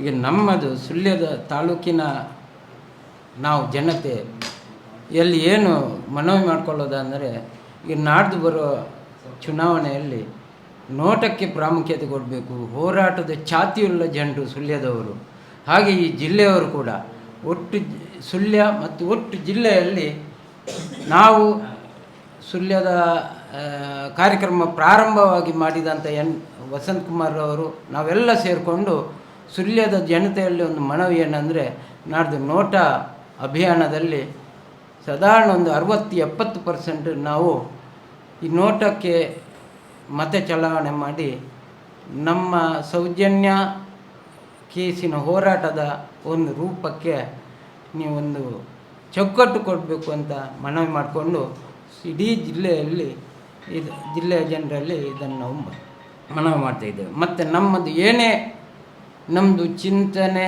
ಅಥವಾ ನಿರ್ಣಯ ಇದ್ದರೂ ಅದು ಮಹೇಶ್ ಶೆಟ್ಟಿಯವರು ಹೇಳಿದಾಗೆ ಅವರ ನಿಲುವು ಏನಿದೆ ಅದೇ ನಮ್ಮದು. ಸುಳ್ಯ ತಾಲೂಕಿನ ಈ ಹೋರಾಟದ ನೇತೃತ್ವ ವಹಿಸಿಕೊಂಡವರು ಎಲ್ಲರ ನಿಲುವು ಅದೇ. ಅವರು ಏನು ದಾರಿ ತೋರಿಸಿಕೊಡ್ತಾರೆ ಅದನ್ನು ನಾವು ಮಾಡಲಿಕ್ಕೆ ತಯಾರಿದ್ದೇವೆ ಅಂತ ಹೇಳ್ತಾ ಮುಂದೆಗೆ ತಮ್ಮನ್ ಶೆಟ್ಟರು ಈ ಸಂದರ್ಭದಲ್ಲಿ ಮಾತಾಡಬೇಕು. ಎಲ್ಲ ಮಾಧ್ಯಮ ಮಿತ್ರರಿಗೆ ವಿಶ್ವಹಬ್ಬದ ಶುಭಾಶಯವನ್ನು ಕೋರುತ್ತಾ, ಆತ್ಮೀಯರೇ, ನಮಗೆಲ್ಲರಿಗೂ ತಿಳಿದಿರುವಂತೆ ಬಹುಶಃ 9 ತಿಂಗಳಿಂದ ಕರ್ನಾಟಕದಾದ್ಯಂತ ಮುಂಬೈ, ಕೇರಳದ ಅನೇಕ ಕಡೆಗಳಲ್ಲಿ ಕೋಟ್ಯಾಂತರ ಜನರು ಸೇರುವುದರ ಮುಖಾಂತರ ಒಂದು ಅತಿ ದೊಡ್ಡ ಕೂಗು, ಬಹುಶಃ ಬೇರೆ ಬೇರೆ ರೀತಿಯ ಚಳವಳಿಗಳು ನಡೆದಿದೆ. ಆದರೆ ಇದೊಂದು ದಂತಕತೆ, ಒಂದು ಇತಿಹಾಸದ ಪುಟವನ್ನು ಸೇರುವಂಥ ಒಂದು ವಿಶೇಷವಾದ ಅಭಿಯಾನ, ಆಂದೋಲನ ಮತ್ತು ಚಳವಳಿಯಾಗಿದೆ. ಯಾಕಂತೇಳಿದರೆ ಆರೋಪಿಗಳ ಪತ್ತೆಗಾಗಿ ಅತ್ಯಾಚಾರ, ಅನಾಚಾರದಂಥ ಸತ್ಯನಾಪುರ ಅಂತ ಕರಿತೇವೆ ನಮ್ಮ ತುಳುನಾಡನ್ನು. ಸತ್ಯನಾಪುರ, ಸತ್ಯ ಇದ್ದ ಜಾಗ, ಇದು ಪ್ರಾಮಾಣಿಕರ ನಾಡು. ಈ ಜಾಗದಲ್ಲೇ ಇವತ್ತು ಒಂದು ಧರ್ಮದ ಹೆಸರಿನಲ್ಲಿ, ಒಂದು ಕ್ಷೇತ್ರದ ಹೆಸರಿನಲ್ಲಿ ಯಾರು ಆಶೀರ್ವಾದ ಮಾಡಬೇಕಿತ್ತ, ಎಲ್ಲಿ ಅನ್ನಪ್ರಸಾದ ಕೊಡುವ ಜಾಗದಲ್ಲಿ ವಿಷಪ್ರಾಶನ ನಡೀತಾ ಇದೆ, ಆಶೀರ್ವಾದ ಜಾಗದಲ್ಲಿ ಅವಾಚ್ಯ ಶಬ್ದಗಳು ಬರ್ತಾ ಇದೆ, ಜೀವ ರಕ್ಷಣೆಗೆ ಬಂದವನ ಜೀವವನ್ನೇ ತೆಗಿತಾರೆ, ಸಂತಾನಕ್ಕೋಸ್ಕರ ಬಂದಂಥ ಸ್ತ್ರೀಯರನ್ನು ನಾಶವೇ ಮಾಡ್ತಾರೆ. ಹಾಗಾದರೆ ಇಂಥ ಒಂದು ಕ್ಷೇತ್ರ ಬಹುಶಃ ಜಗತ್ತಿನ ಭೂಪಟದಲ್ಲಿ ಎಲ್ಲಿಯೂ ಇರಲಿಕ್ಕಿಲ್ಲ. ಇಂಥ ಒಂದು ದೇವರ ಹೆಸರಿನಲ್ಲಿ ಆಗುವಂಥ ಅತ್ಯಾಚಾರ, ಅನಾಚಾರಗಳು. ಇದಕ್ಕೆ ಕೊನೆಗೆ ನಮ್ಗೆ ಗೊತ್ತಿದೆ, 106 ವರ್ಷಗಳಿಂದ ನಡೆದಂಥ ಘಟನೆಗೆ ಮಹೇಶ್ ಶೆಟ್ಟಿ ತಿಮರೋಡಿಯವರ ನೇತೃತ್ವದಲ್ಲಿ ಆದಂಥ ಕಳೆದ 11 ವರ್ಷಗಳಿಂದ ಎಲ್ಲ ಅತ್ಯಾಚಾರ, ಅನಾಚಾರಗಳೆಲ್ಲವೂ ಕೊನೆಯಾಗಿ ಆ ಭಾಗದ ಜನರಲ್ಲಿ ಒಂದು ರೀತಿಯ ಮುಖದಲ್ಲಿ ಮಂದಹಾಸ ಮೂಡ್ತಾ ಇದೆ. ಅಂದರೆ ನಂತರದ ದಿನಗಳಲ್ಲಿ ಯಾವುದೇ ಅಂಥ ಅಹಿತಕರ ಘಟನೆಗಳು ನಡೆದು ಬಂದಿಲ್ಲ. ನಮಗೆ ಗೊತ್ತಿದೆ, ಸಾಧಾರಣ ನೇತ್ರಾವತಿ ತಟದಲ್ಲಿ 100-112ಕ್ಕೂ ಮಿಕ್ಕಿ, ಧರ್ಮಸ್ಥಳ ಗ್ರಾಮದಲ್ಲಿ 400ಕ್ಕೂ ಮಿಕ್ಕಿ, ಇದೆಲ್ಲವೂ ದಾಖಲೆ ಇದ್ದದ್ದು. ದಾಖಲೆ ಇಲ್ಲದ್ದೇ ಸಾವಿರಾರು ನಮಗೆಲ್ಲ ನಡೆದರೂ ಆ ಜಾಗದಲ್ಲಿ ಆರೋಪಿಗಳು ಸಿಗ್ತಾ ಇಲ್ಲ. ನೋಡಿ, ಮೊನ್ನೆ ರಾಮೇಶ್ವರ ಕೇಪೆಯಲ್ಲಿ ಬಾಂಬ್ ಬ್ಲಾಸ್ಟ್ ಆದಂಥ ವ್ಯಕ್ತಿಯನ್ನು ಸಮೇತ ಇಷ್ಟೇ ಸಮಯದಲ್ಲಿ ಹಿಡಿದು ತಂದರು. ಆದರೆ ಈ ಜಾಗದಲ್ಲಿ ಆದಂಥ ಸೌಜನ್ಯದ ಅತ್ಯಾಚಾರ ಇರ್ಬೋದು, ಆನೆಮಾವುತರ ಬರ್ಬರವಾದಂಥ ಕೊಲೆ ಇರ್ಬೋದು, ವೇದಬಲ್ಲಿ ಇರ್ಬೋದು, ಇದೆಲ್ಲವೂ. ಹಾಗಾದರೆ ಆರೋಪಿಗಳೇ ಸಿಗ್ತಾ ಇಲ್ಲ ಅಂತಾದರೆ ಇದರ ಪ್ರಭಾವ ಏನು ಕಾರಣ? ನಾವೇ ಗೆಲ್ಲಿಸಿದಂಥ ರಾಜಕಾರಣಿಗಳು ಬಹುಶಃ ಇವತ್ತು ನ್ಯಾಯ ಕೊಡಲಿಕ್ಕೆ ಒಂದೇ ಒಂದು ಸಭೆಯಲ್ಲಿ, ಇವತ್ತು ಬಹುಶಃ ಲೋಕಸಭಾ ಚುನಾವಣೆ ಆಗ್ತಾ ಇದೆ. ಆ ವ್ಯಕ್ತಿ, ನಾವು ಅವರನ್ನು ಆರೋಪಿ ಅಂದರೆ ಈ ವ್ಯಕ್ತಿಯ ಪ್ರಭಾವದಿಂದಾಗಿ ಇಲ್ಲಿ ಆರೋಪಿಗಳು ಸಿಗ್ತಾ ಇಲ್ಲ ಅಂತ ಹೇಳ್ತಾ ಇದ್ದೇವೆ. ಆದರೆ ಅದೇ ವ್ಯಕ್ತಿಯ ಕಾಲಿಡಲಿಕ್ಕೆ ಹೋಗಿದ್ದಾನೆ. ಅಲ್ಲಿ ಕಾಲಿಡಲಿಕ್ಕೆ ಹೋದಂಥ ವ್ಯಕ್ತಿ ಬರುವಾಗ ಸೌಜನ್ಯನ ಮನೆಗೋ ಮಹೇಶಣ್ಣನ ಮನೆಗೋ ಒಂದು ಸಂಬಂಧದ ರೀತಿಯಲ್ಲಿಯೋ, ಸಂಘ ಪರಿವಾರದ ಅನುಭವದ ಮೇಲೆಯೋ, ಒಂದು ಪ್ರಾಯದ ಮೇಲೆಯೋ ಒಂದು ಮಾತಾಡಬಾರ್ದಂತೇನಿಲ್ಲ. ಹಾಗಾದರೆ ಅಂಥ ಒಂದು ಪಾಪಿಯ ಮನೆಗೆ ಹೋದರೆ ನನಗೆ ಮತ ಸಿಗ್ತದೆ? ಒಂದು ಅತ್ಯಾಚಾರ, ಅನಾಚಾರ ನಡೆದ ಒಂದು ಕೊಲೆ, ಸುಲಿಗೆಯ ವಿರುದ್ಧ ಮಾತಾಡಿದಂಥ ಒಬ್ಬ ಹೋರಾಟಗಾರನಲ್ಲಿ ಮಾತಾಡಿದರೆ ನನ್ನ ತೂಕ ಕಡಿಮೆ ಆಗ್ತದೆ, ಮತ ಕಡಿಮೆ ಆಗ್ತದೆ ಅಂತ ತಿಳ್ಕೊಳ್ಳುವಂಥ ಇಂಥ ಒಂದು ಆರೋಪಿಯಿಂದ ನಾವು ಅಭ್ಯರ್ಥಿಯಿಂದ ನಾವು ಏನನ್ನು ನಿರೀಕ್ಷೆ ಮಾಡ್ಬೋದು? ಇಂಥೆಲ್ಲ ಅನಾಚಾರ, ಅತ್ಯಾಚಾರಗಳ ನಡೆದಕ್ಕೆ ಇದಕ್ಕೇನು ಉತ್ತರ? ಈ ಸುಳ್ಯದ ಭಾಗದ ಜನರಲ್ಲಿ ಕೈಮುಗಿದು ನಾನು ಯಾಚಿಸ್ತಾ ಇದ್ದೇನೆ. ಕೆದಂಬಾಡಿ ರಾಮೇಗೌಡರ ತ್ಯಾಗ ನಮಗೆ ಗೊತ್ತಿದೆ. ಬಹುಶಃ ಅಂಥ ಒಂದು ಕೆದಂಬಾಡಿ ರಾಮೇಗೌಡರು ಬಲಿದಾನ ಆಗುವುದರ ಮುಖಾಂತರ ಮೊಟ್ಟ ಮೊದಲ ಸ್ವಾತಂತ್ರ್ಯ ಹೋರಾಟದಲ್ಲಿ ಈ ಒಂದು 16 ದಿನಗಳ ಸ್ವಾತಂತ್ರ್ಯವನ್ನು ತುಳುನಾಡಿನ ಬ್ರಿಟಿಷರಿಂದ ಮುಕ್ತಗೊಳಿಸಿದಂಥ ನಮ್ಮ ಕೆದಂಬಾಡಿ ರಾಮೇಗೌಡರ ನೇತೃತ್ವ, ಆ ಜಾಗದಲ್ಲಿ ಆ ಕಾಲದಲ್ಲಿ 1830 ಆಸುಪಾಸಿನ ಈ ಒಂದು ಹೋರಾಟವನ್ನು ಗಾಂಧೀಜಿ ಮತ್ತೆ ಮುಂದುವರಿಸಲಿಕ್ಕೆ ಪ್ರೇರಣೆ ಆದದ್ದು ಕೆದಂಬಾಡಿ ರಾಮೇಗೌಡರ ಈ ಒಂದು ಅವರು ಅಹಿಂಸೆಗೆ ಹೋಗಲು ಅಹಿಂಸಾ ಕ್ರಮವನ್ನು ಹಿಂಸೆ ಮಾಡದೆ ಸ್ವಾತಂತ್ರ್ಯ ಪಡಿಬೇಕಂತ ಒಂದು ಪ್ರೇರಣೆ ಆದದ್ದು ಸಹ ಕೆದಂಬಾಡಿ ರಾಮೇಗೌಡರ ಹೋರಾಟದಿಂದ. ನಂತರದ ದಿನ ಕರ ನಿರಾಕರಣೆಗೂ ಅವರಿಗೆ ಪ್ರೇರಣೆ ಆದದ್ದು ಈ ಸುಳ್ಯದಿಂದಲಂತೆ. ಆಗಿರುವಾಗ ಅಷ್ಟು ಮಾತ್ರ ಅಲ್ಲ, ಸುಳ್ಯದ ಜನರು ವಿದ್ಯಾವಂತರು, ಪ್ರಬುದ್ಧರು, ಪ್ರಗತಿಪರ ಕೃಷಿಕರು, ಸ್ವಾಭಿಮಾನಿ ಜನರು, ಈ ಭಾಗದ ಜನಗಳು ಒಂದು ವಿಶೇಷವಾದಂಥ ಇವತ್ತು ಯಾರು ಮಂಗಳೂರು ಲೋಕಸಭಾ ಕ್ಷೇತ್ರದಿಂದ ಗೆದ್ದು ಹೋಗಿದ್ದಾರ ಇವರೆಲ್ಲರನ್ನು ನಿರ್ಣಾಯಕ ಮತದಿಂದ ಅತ್ಯಧಿಕ ಮತದಿಂದ ಗೆಲ್ಲಿಸಿದಂಥ ಜಾಗ ಇದ್ದರೆ ಪುತ್ತೂರು ಮತ್ತು ಸುಳ್ಯದ ಭಾಗದವರು ಕಲಿಸಿಕೊಟ್ಟದ್ದು ನೆನಪಿಡಿ. ಈ ಭಾಗದಲ್ಲಿ ನಿಮ್ಮಲ್ಲೂ ನಾವು ಯಾಚಿಸ್ತಾ ಇದ್ದೇವೆ. ನಾವು ಕೇಳುವಂಥದ್ದಿಷ್ಟೇ, ನಮ್ಮ ಹೋರಾಟ ಯಾರನ್ನು ಮೇಲಕ್ಕೆ ಸೋಲಿಸುವುದು ಗೆಲ್ಲಿಸುವುದು ನಮ್ಮ ಉದ್ದೇಶ ಅಲ್ಲ. BJP ಮತ್ತು ಕಾಂಗ್ರೆಸ್ ಎರಡನ್ನೂ ಎಲ್ಲ ಪಕ್ಷಗಳು ಸಮಾನಾಂತರವಾಗಿ ದೂರ ಇಟ್ಟವರು ನಾವು ಯಾರ ಮೇಲೆ ದ್ವೇಷ ಸಂಘರ್ಷವನ್ನು ಸಾಧಿಸಲಿಕ್ಕೋಸ್ಕರ ನೋಟ ಅಭಿಯಾನವನ್ನು ನಾವು ಮಾಡಲಿಲ್ಲ. ಈ ಕ್ಷಣದಲ್ಲಿ ನಮಗೆ ಯಾರಾದರೂ ಒಬ್ಬರು ಕೇಳುವವರು ಬೇಕು. ಬಹುಶಃ ಈಗ ಒಬ್ಬ ಪತ್ರಕರ್ತರು ಪ್ರಶ್ನೆ ಮಾಡಿದರು, ಮೋದಿಯವರಿಗೆ ಈ ವಿಚಾರ ಗೊತ್ತುಂಟಾ? ಎಲ್ಲವೂ ಗೊತ್ತಿದೆ ಅವರಿಗೆ. ಯಾಕೆ ಗೊತ್ತಿದೆ ಅಂದರೆ ಅವರ ಮನ್ ಕಿ ಬಾತ್ ಯಶಸ್ವಿಯಾಗಿದೆ. ಅವ್ರು ನೋಡಿ, ಮಂಗಳೂರಿನಲ್ಲಿ ಯಾವ ಕಡೆ 10 ರೂಪಾಯಿಯ ಚಹಾ ಸಿಗ್ತದೆ, ಯಾವ ಬಾತ್ರೂಮಲ್ಲಿ ಟಾಯ್ಲೆಟಲ್ಲಿ ಬಾಗಿಲಿಲ್ಲ, ಯಾವ ಮನೆಯಲ್ಲಿ ಟಾಯ್ಲೆಟ್ ಬಾತ್ರೂಮ್ ಇಲ್ಲ, ಯಾವ ಶಾಲೆಯಲ್ಲಿ ಬಾಗಿಲಿಲ್ಲ, ಎಲ್ಲೆಲ್ಲಿ ಮಾರ್ಗಗಳಿಲ್ಲ, ಅತಿ ಸೂಕ್ಷ್ಮ ವಿಚಾರ. ಖುಷಿ ಇದೆ ನಮಗೂ ಅದನ್ನು ನೋಡುವಾಗ ಕೇಳುವಾಗ ಖುಷಿಯಾಗಿದೆ. ಒಂದು ಕೇಂದ್ರಾಡಳಿತ ನಮ್ಮ ಪ್ರಜೆಯ ಹತ್ತಿರ ಬರ್ತಾ ಇದೆ. ಡೆಲ್ಲಿ ಎಂಬುದು ಭಾರಿ ದೂರ ಇತ್ತು, ಆದರೆ ಡೆಲ್ಲಿ ಎಂಬುದು ಅಲ್ಲ, ಒಂದು ಕೇಂದ್ರಾಡಳಿತ ನಮ್ಮ ಮನೆ ಅಂಗಳದಲ್ಲಿ ಇದೆ ಇರುವಷ್ಟು ಖುಷಿ ಇತ್ತು ನಮಗೆ. ಆದರೆ ಇದನ್ನು ನಾವು ಅನೇಕ ಸಭೆಗಳು ನಿಮಗೆ ಕೇಳಿರ್ಬೋದು. ನಾವು ಇಲ್ಲಿರುವಂಥ ಮಾತನಾಡದ ರಾಜ್ಯಸಭಾ ಸದಸ್ಯ ಇದ್ದಾನೆ, ಈ ಡಮ್ಮಿ ರಾಜ್ಯಸಭಾ ಸದಸ್ಯನಿಗೂ ನಾವು ಸ್ಪಷ್ಟವಾಗಿ ಹೇಳಿದ್ದೇವೆ, ಒಬ್ಬ ಧಾರ್ಮಿಕ ವ್ಯಕ್ತಿಯಾಗಿಯೂ ಅವರ ಹತ್ರ ಬೇಡಿಕೊಂಡಿದ್ದೇವೆ. ನೋಡಿ, ಇಂಥ ಜಾಗದಲ್ಲಿ 400ಕ್ಕಿಂತ ಒಂದು ಕ್ಷೇತ್ರದಲ್ಲಿ ಒಂದು ಗೋಮಠನ ಅಹಿಂಸೆಯ ಒಂದು ಪ್ರತೀಕ ಇದ್ದಂಥ ಜಾಗ, ಪಂಚದೈವಗಳು ಆರಾಧನೆ ಪಡೆಯುವಂಥ ಜಾಗ, ಮಂಜುನಾಥ ನಿತ್ಯ ಪೂಜೆ ಪಡೆಯುವಂಥ ಜಾಗ, ಈ ನೇತ್ರಾವತಿ ಪವಿತ್ರ ತೀರ್ಥಕ್ಕೆ ಗಂಗಾ ನದಿಗೆ ಸಮಾನವಾದಂಥ ತೀರ್ಥಕ್ಷೇತ್ರದ ಬುಡದಲ್ಲಿ ಇಂಥ ಒಂದು ಘಟನೆಗಳು ಸಂಭವಿಸಬಾರದು. ಇದು ಯಾರು ನೀವು ಮಾಡಿದ್ದೀರಾ ಇಲ್ವೋ ಗೊತ್ತಿಲ್ಲ, ಯಾರು ಮಾಡಿದ್ದಾರೆ ಅಂತ ಗೊತ್ತಿಲ್ಲ. ಒಂದು ಕಡೆ ಈ ಆಡಳಿತ ಲಾ ಆ್ಯಂಡ್ ಆರ್ಡರ್ ಕಾನೂನು ಸಮೇತ ನಿಷ್ಕ್ರಿಯ ಆಗಿದೆ. ಹಾಗಾದರೆ ಇದೇ ರೀತಿ ಮುಂದುವರೆದು ಏನು ಮಾಡ್ಬೋದು? ಒಂದು ಧಾರ್ಮಿಕ ನಾಯಕರಾಗಿ ಅನ್ನಪ್ಪನ ನಡೆಯಲ್ಲಿ ಪ್ರಾರ್ಥಿಸಿ ಅಂತ ನಾವು ಕೇಳಿದ್ದೇವೆ ಅವರಿಗೆ. ಅದಕ್ಕೂ ಉತ್ತರ ಇಲ್ಲ ಆ ಮನುಷ್ಯಂದು. 3-4 ಕಡೆ ನಾವು ಅನೇಕ ವೇದಿಕೆಯಲ್ಲಿ ಕೇಳಿದೆವು. ಕೊನೆಗೆ ನಾವು ಇನ್ನೊಂದು ಭಾಷೆಯನ್ನು ಉಪಯೋಗ ಮಾಡಿದೆವು. ಇಷ್ಟರವರೆಗೆ ನಿಮ್ಮನ್ನು ಧಾರ್ಮಿಕ ಭಾವನೆಯ ಚಿಂತನೆಯಲ್ಲಿ ನೋಡಿದರೆ, ಇನ್ನು ಮುಂದೆ ಒಬ್ಬ ರಾಜ್ಯಸಭಾ ಸದಸ್ಯರಾಗಿ ನಿಮ್ಮಲ್ಲಿ ಬೇಡಿಕೆ ಇಡ್ತೇವೆ, ಈ ಆರೋಪಿಗಳು ಯಾರು ಅಂತ ಹಿಡಿಯುವಲ್ಲಿ ಪ್ರಯತ್ನ ಮಾಡಿ ಅಂತ ಹೇಳಿದಾಗ ಅದಕ್ಕೂ ಉತ್ತರ ಇಲ್ಲ. ಜನರಿಗೆ ಕೇಳುವ ರೀತಿಯಲ್ಲಿ ಒಂದು ಏನಾದರೂ ಸಮಾಧಾನದ ವಿಚಾರವನ್ನು ಕೊಡಿ, ಹೋರಾಟಕ್ಕೊಂದು ತಾತ್ವಿಕವಾದ ಅಂತ್ಯವನ್ನು ಕೊಡುವ ಅಂತ ಕೇಳಿದರೆ ಅದಕ್ಕೂ ಉತ್ತರ ಇಲ್ಲ. ಇವತ್ತು ನೋಡಿ, ಅಲ್ಲಿ ಬರುವಂಥ ಭಕ್ತರಿರ್ಬೋದು, ಹಾಕಿದಂಥ ಕಾಣಿಕೆ ಹುಂಡಿಗಳಿರ್ಬೋದು, ಇದು ಎಲ್ಲವೂ ಯಾವ ರೀತಿ ದುರುಪಯೋಗ ಆಗ್ತಾ ಇದೆ. ಇಡೀ ದಕ್ಷಿಣ ಕನ್ನಡ ಜಿಲ್ಲೆಯ ಚಿಕ್ಕ ಪುಟ್ಟ ಬೇರೆ ಬೇರೆ ದೇವಸ್ಥಾನಗಳು ಎಲ್ಲವೂ ಮುಜರಾ ಇಲಾಖೆಯಲ್ಲಿದೆ. ಈ ಕ್ಷೇತ್ರ ಮುಜರಾ ಇಲಾಖೆ ಇಲ್ಲ. ಯಾಕೆ ಇಲ್ಲ? ನಮ್ಮ ಇದ್ದದ್ದನ್ನು ತೆಗೀರಿ, ಇಲ್ಲ ಇದನ್ನು ಸೇರಿಸಿ. ನಾವು ಹೇಳುವಂಥದ್ದೊಂದು ಧಾರ್ಮಿಕ ಕ್ಷೇತ್ರದಲ್ಲಿ ಇಂಥ ಒಂದು ವಿಚಾರಗಳು ಬಂದರೆ ಏನಾಗಬಹುದು? ಧಾರ್ಮಿಕ ನಂಬಿಕೆಗಳಲ್ಲಿ ಇರುವಂಥ ಧರ್ಮವನ್ನು ಉಳಿಸುವಂಥ ಪಕ್ಷಗಳೇ ಇದನ್ನು ಯಾಕೆ ಇವತ್ತು ಇದರ ಬಗ್ಗೆ ಮಾತಾಡ್ತಾ ಇಲ್ಲ? ಕಳೆದ 11 ವರ್ಷಗಳಿಂದ ಭಾರತೀಯ ಜನತಾ ಪಕ್ಷ ಅಧಿಕಾರದಲ್ಲಿದೆ. ಅದರ ಮುಂಚೆ ಕಾಂಗ್ರೆಸ್ ಅಧಿಕಾರದಲ್ಲಿತ್ತು. ಆ ಸಮಯದಲ್ಲೂ ವೇದವಲ್ಲಿ ಪದ್ಮಲತಲ ಘಟನೆ ನಡೆದಿದೆ. ನಾವು ಯಾಕೆ ಇದನ್ನು ಸಮಾನಾಂತರವಾಗಿ ದೂರ ಇಟ್ಟಿದೆ ಅಂತ ಹೇಳಿದರೆ, ನಮಗೆ ಎರಡೂ ಪಕ್ಷಗಳ ಮೇಲೆ ನಂಬಿಕೆ ಇಲ್ಲ. ಎರಡೂ ಪಕ್ಷಗಳು ಇವರನ್ನ ಒಂದಲ್ಲ ಒಂದು ರೀತಿಯಲ್ಲಿ ಇವರಿಗೆ ಸಹಕಾರವನ್ನು ನೀಡಿ ಇವರನ್ನು ಬೆಳೆಸಿದವರು. ನೆನಪಿಡಿ, ಪದ್ಮಭೂಷಣ್ ಇವರಿಗೆ, ಡಾಕ್ಟರೇಟ್ ಗಂಡ ಹೆಂಡತಿಗೆ ಇವರಿಗೆ, ರಾಜರ್ಷಿ ಇವರಿಗೆ, ಧರ್ಮಾಧಿಕಾರಿ ಇವರಿಗೆ, ಜಗತ್ತಿನಲ್ಲಿ ಏನೇನು ಪ್ರಶಸ್ತಿಗಳಿದೆ, ಈ ಪಟ್ಟಗಳೆಲ್ಲವೂ ಈ ಗಂಡ ಹೆಂಡತಿಗ, ಈ ಒಂದು ಕುಟುಂಬಕ್ಕ. ಸಮಾಜದಲ್ಲಿ ಯಾರು ಬೇರೆ ಪ್ರತಿಭೆಗಳು, ದಾನಿಗಳು, ಜ್ಞಾನಿಗಳು ಇಲ್ವೇ? ಎಲ್ಲವನ್ನು ಬೇಕಾದಾಗ ಘನತೆಗೊಂಡು ಪ್ರಚಾರದ ದೃಷ್ಟಿಯಲ್ಲಿ ಮಾಡ್ಕೊಂಡು ಬಂದವರು. ನಾನು ಹೇಳಿದೆ, ಸರ್ವಧರ್ಮ ಸಮ್ಮೇಳನ ಆಗಿದೆ, ಅಲ್ಲ ಬೇರೆ ಬೇರೆ ಸಾಮರಸ್ಯಕ್ಕೆ ಸಂಬಂಧಪಟ್ಟದ್ದಾಗಿದೆ. ಈ ಎಲ್ಲಿಯಾದರೂ ನಿಮಗೆ ನೋಡಿ, ಈ ಕುಟುಂಬ ಇನ್ನು ಇವತ್ತು ಬೇರೆ ಬೇರೆ ಹಲಾಲ್ ಇರ್ಬೋದು, ಇದು ವಿದ್ಯಾರ್ಥಿ ಸಂಘಟನೆ ಗಲಾಟೆಗಳಿರ್ಬೋದು, ಮತ್ತು ಬೇರೆ ಬೇರೆ ಏನೇ ಆಗಲಿ ಹಿಂದೂ ಮುಸ್ಲಿಂ ಎಲ್ಲ ಸಂಭವಿಸಿದಾಗ ಈ ಕುಟುಂಬದಿಂದ ಈ ವ್ಯಕ್ತಿ ಈ ರಾಜ್ಯಸಭಾ ಸದಸ್ಯ ಒಂದೇ ಒಂದು ದಿನ ಜನರಿಗೆ ಒಂದು ಏನಾದರೂ ಒಂದು ಸ್ವರ ತೆಗೆದಿದ್ದಾರ? ಧಾರ್ಮಿಕ ಅನೇಕ ಕಡೆ ವ್ಯಾಪಾರೀಕರಣಗಳಾಗ್ತಾ ಇದೆ, ತೆಗಿಲೇ ಇಲ್ಲ. ಅನೇಕ ಜನಗಳು ಈ ಹಿಂದುತ್ವಕ್ಕೋಸ್ಕರ ಬೇರೆ ಬೇರೆ ರೀತಿಯಲ್ಲಿ ಕಡಿದು ಕೊಲೆಯಾಗಿ ಜೈಲಲ್ಲಿದ್ದಾರೆ. ಎಂಥ ಈ ಅಹಿಂಸೆಯ ಪ್ರತಿಪಾದಕ ನಡೆದಾಡುವ ದೇವರು ಅಂತ ಹೇಳುವವನು ಎಲ್ಲಾದರೂ ಜೈಲಿಗೆ ಹೋಗಿ ಮನ ಪರಿವರ್ತನೆ ಮಾಡುವ ಕೆಲಸವನ್ನಾದರೂ ಸಾಮಾಜಿಕವಾಗಿ ಮಾಡಿದಾರ?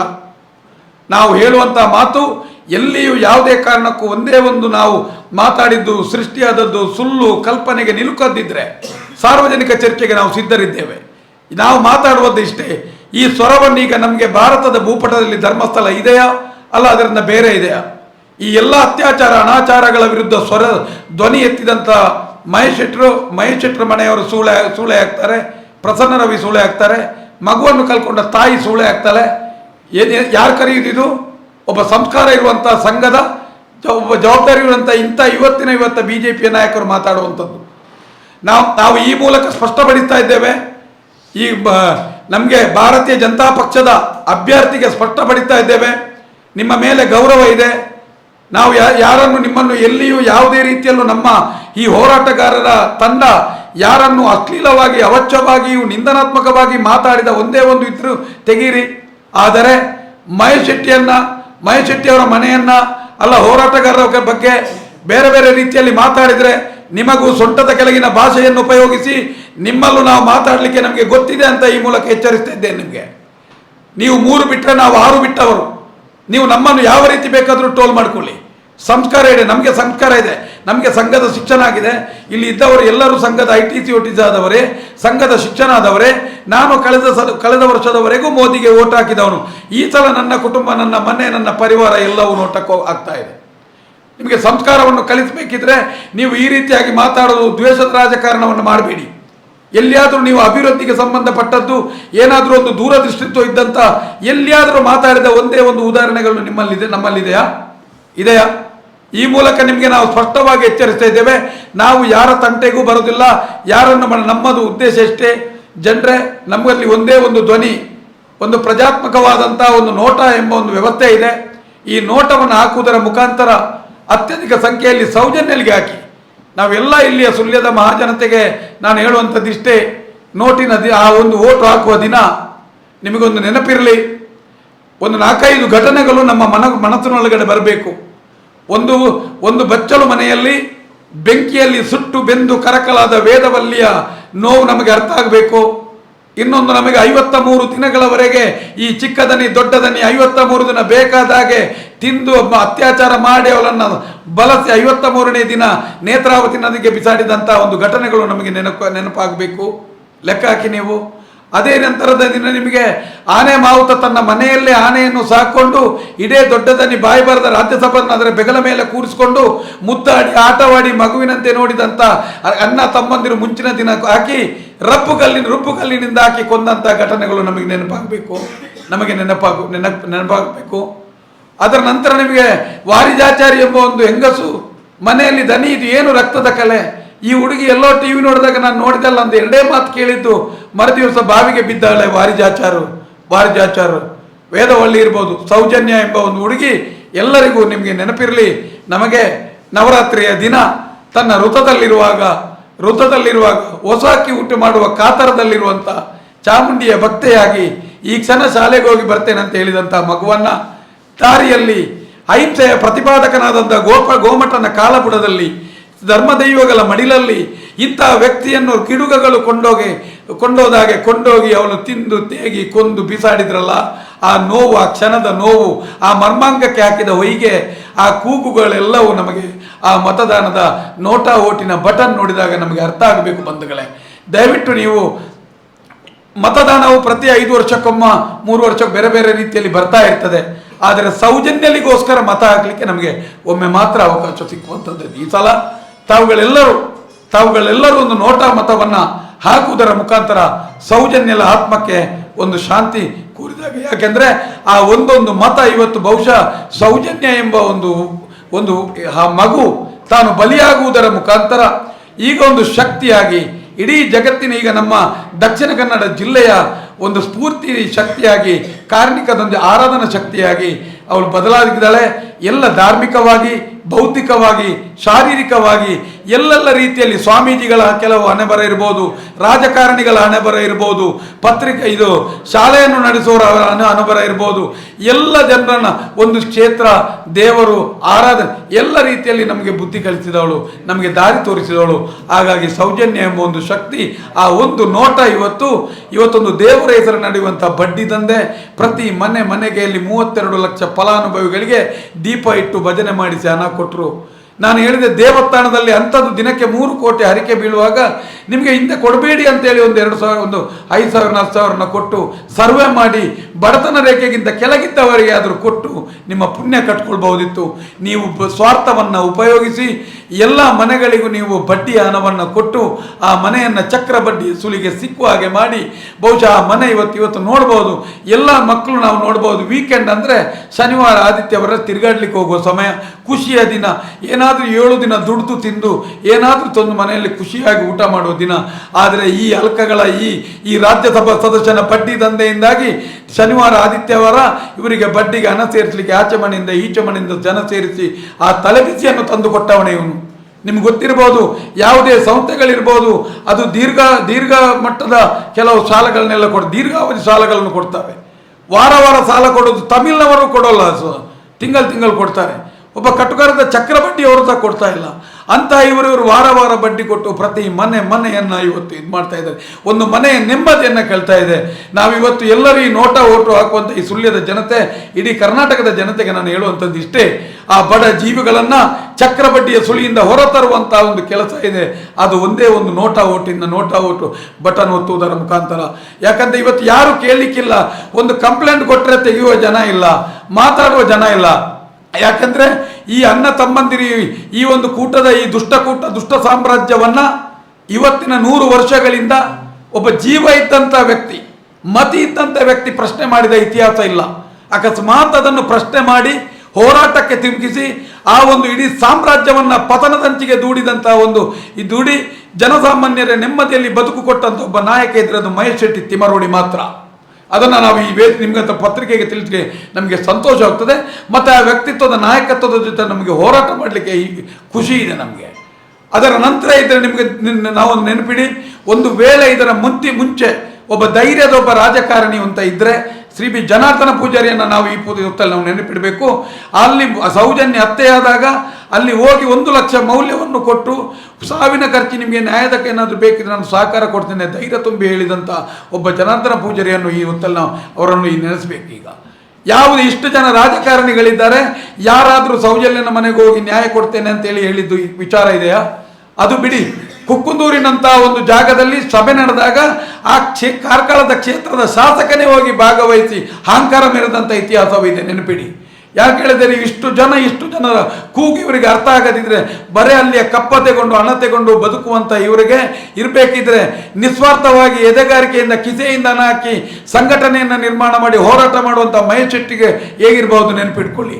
ಅಂಥ ಮಹೇಶ್ ಶೆಟ್ಟಿ ಅವರ ಸುದ್ದಿಯನ್ನು ನೀವು ಮಾತಾಡಿ ಜನರ ಗಮನವನ್ನು ಬೇರೆ ತಿಳಿಸಿ ಮತದ ಬಗ್ಗೆ ನೀವು ತಿಳ್ಕೊಂಡ್ರೆ ಮುಂದಿನ ದಿನಗಳಲ್ಲಿ ನಾವು ಬೇರೆ ರೀತಿಯ ಉತ್ತರವನ್ನು ಕೊಡಬೇಕಾದೀತು. ನೆನಪಿಡಿ, ಧರ್ಮಗಳು ಇವತ್ತು ಉಳಿದಿದ್ರೆ ಈ ಒಂದು ಮಹೇಶ್ ಶೆಟ್ಟಿ ಹೋರಾಟದ ವ್ಯವಸ್ಥೆಯಲ್ಲಿ ಮಾತ್ರ ಸನಾತನ ಧರ್ಮ ಉಳಿದಿದೆ. ಸನಾತನ ಧರ್ಮಸ್ಕೋಸ್ಕರ ನಮ್ಗೆ ಉಳಿದಿದೆ. ಇಲ್ಲಿ ಎಲ್ಲಿ ಇವರ ಹತ್ರ ಧರ್ಮ ಉಳಿದಿದೆ? ಆದ್ರೂ ಇವರು ಕೈಕಾಲಿಗೆ ಹೋಗಿ ಬೆಳೀತಾರಲ್ಲ, ಇರ್ತಾರಲ್ಲ.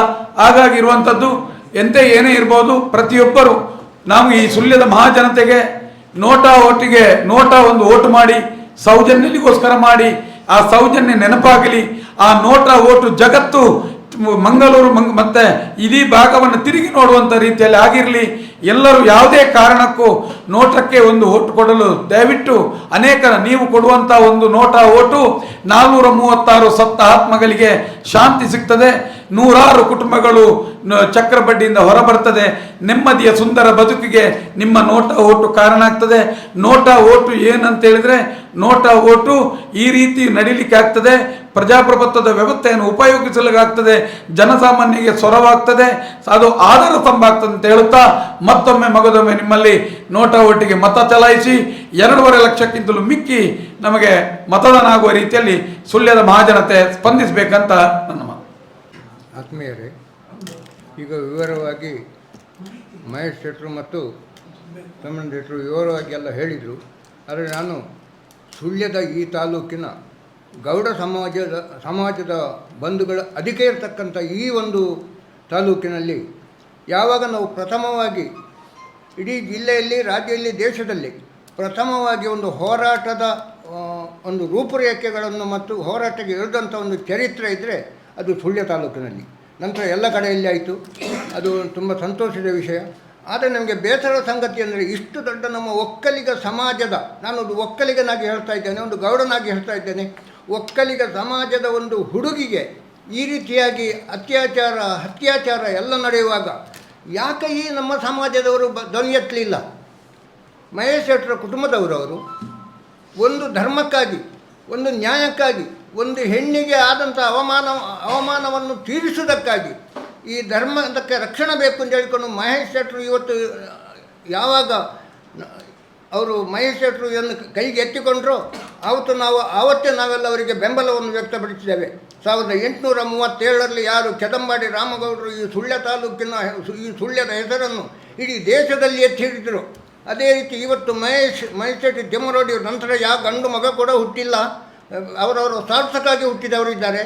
ಆದರೆ ಸರ್ವಸ್ವವನ್ನು ತ್ಯಾಗ ಮಾಡಿಕೊಂಡು ಇವತ್ತು ಹುಟ್ಟಿದವರು ಇದ್ದರೆ ಅದು ಮಹೇಶ್ ಶೆಟ್ಟಿ ತಿಮ್ಮರೋಡಿಯವರು. ನಾನು ಸುಳ್ಯ ಜನತೆಯ ಪರವಾಗಿ ಹೇಳ್ತಾ ಇದ್ದೇನೆ, ನಮಗೆ ಪಕ್ಷ ಇಲ್ಲ ಅಂತಲ್ಲ, ನಮಗೆ ಪಕ್ಷ ಇದೆ. ನಮ್ಮ ಅಭ್ಯರ್ಥಿ ಮಹೇಶ್ ಶೆಟ್ಟಿ ತಿಮ್ಮರೋಡಿಯವರು. ಆ ಮಹೇಶ್ ಶೆಟ್ಟಿ ತಿಮ್ಮರೋಡಿಯವರಿಗೆ ಓಟು ಹಾಕುವುದೇ ನೀವು ನೋಟಕ್ಕೆ ಓಟು ಹಾಕಿ, ಅದು ಮಹೇಶ್ ಶೆಟ್ಟಿ ತಿಮ್ಮರೋಡಿಯವರಿಗೆ ಸಿಗ್ತದೆ.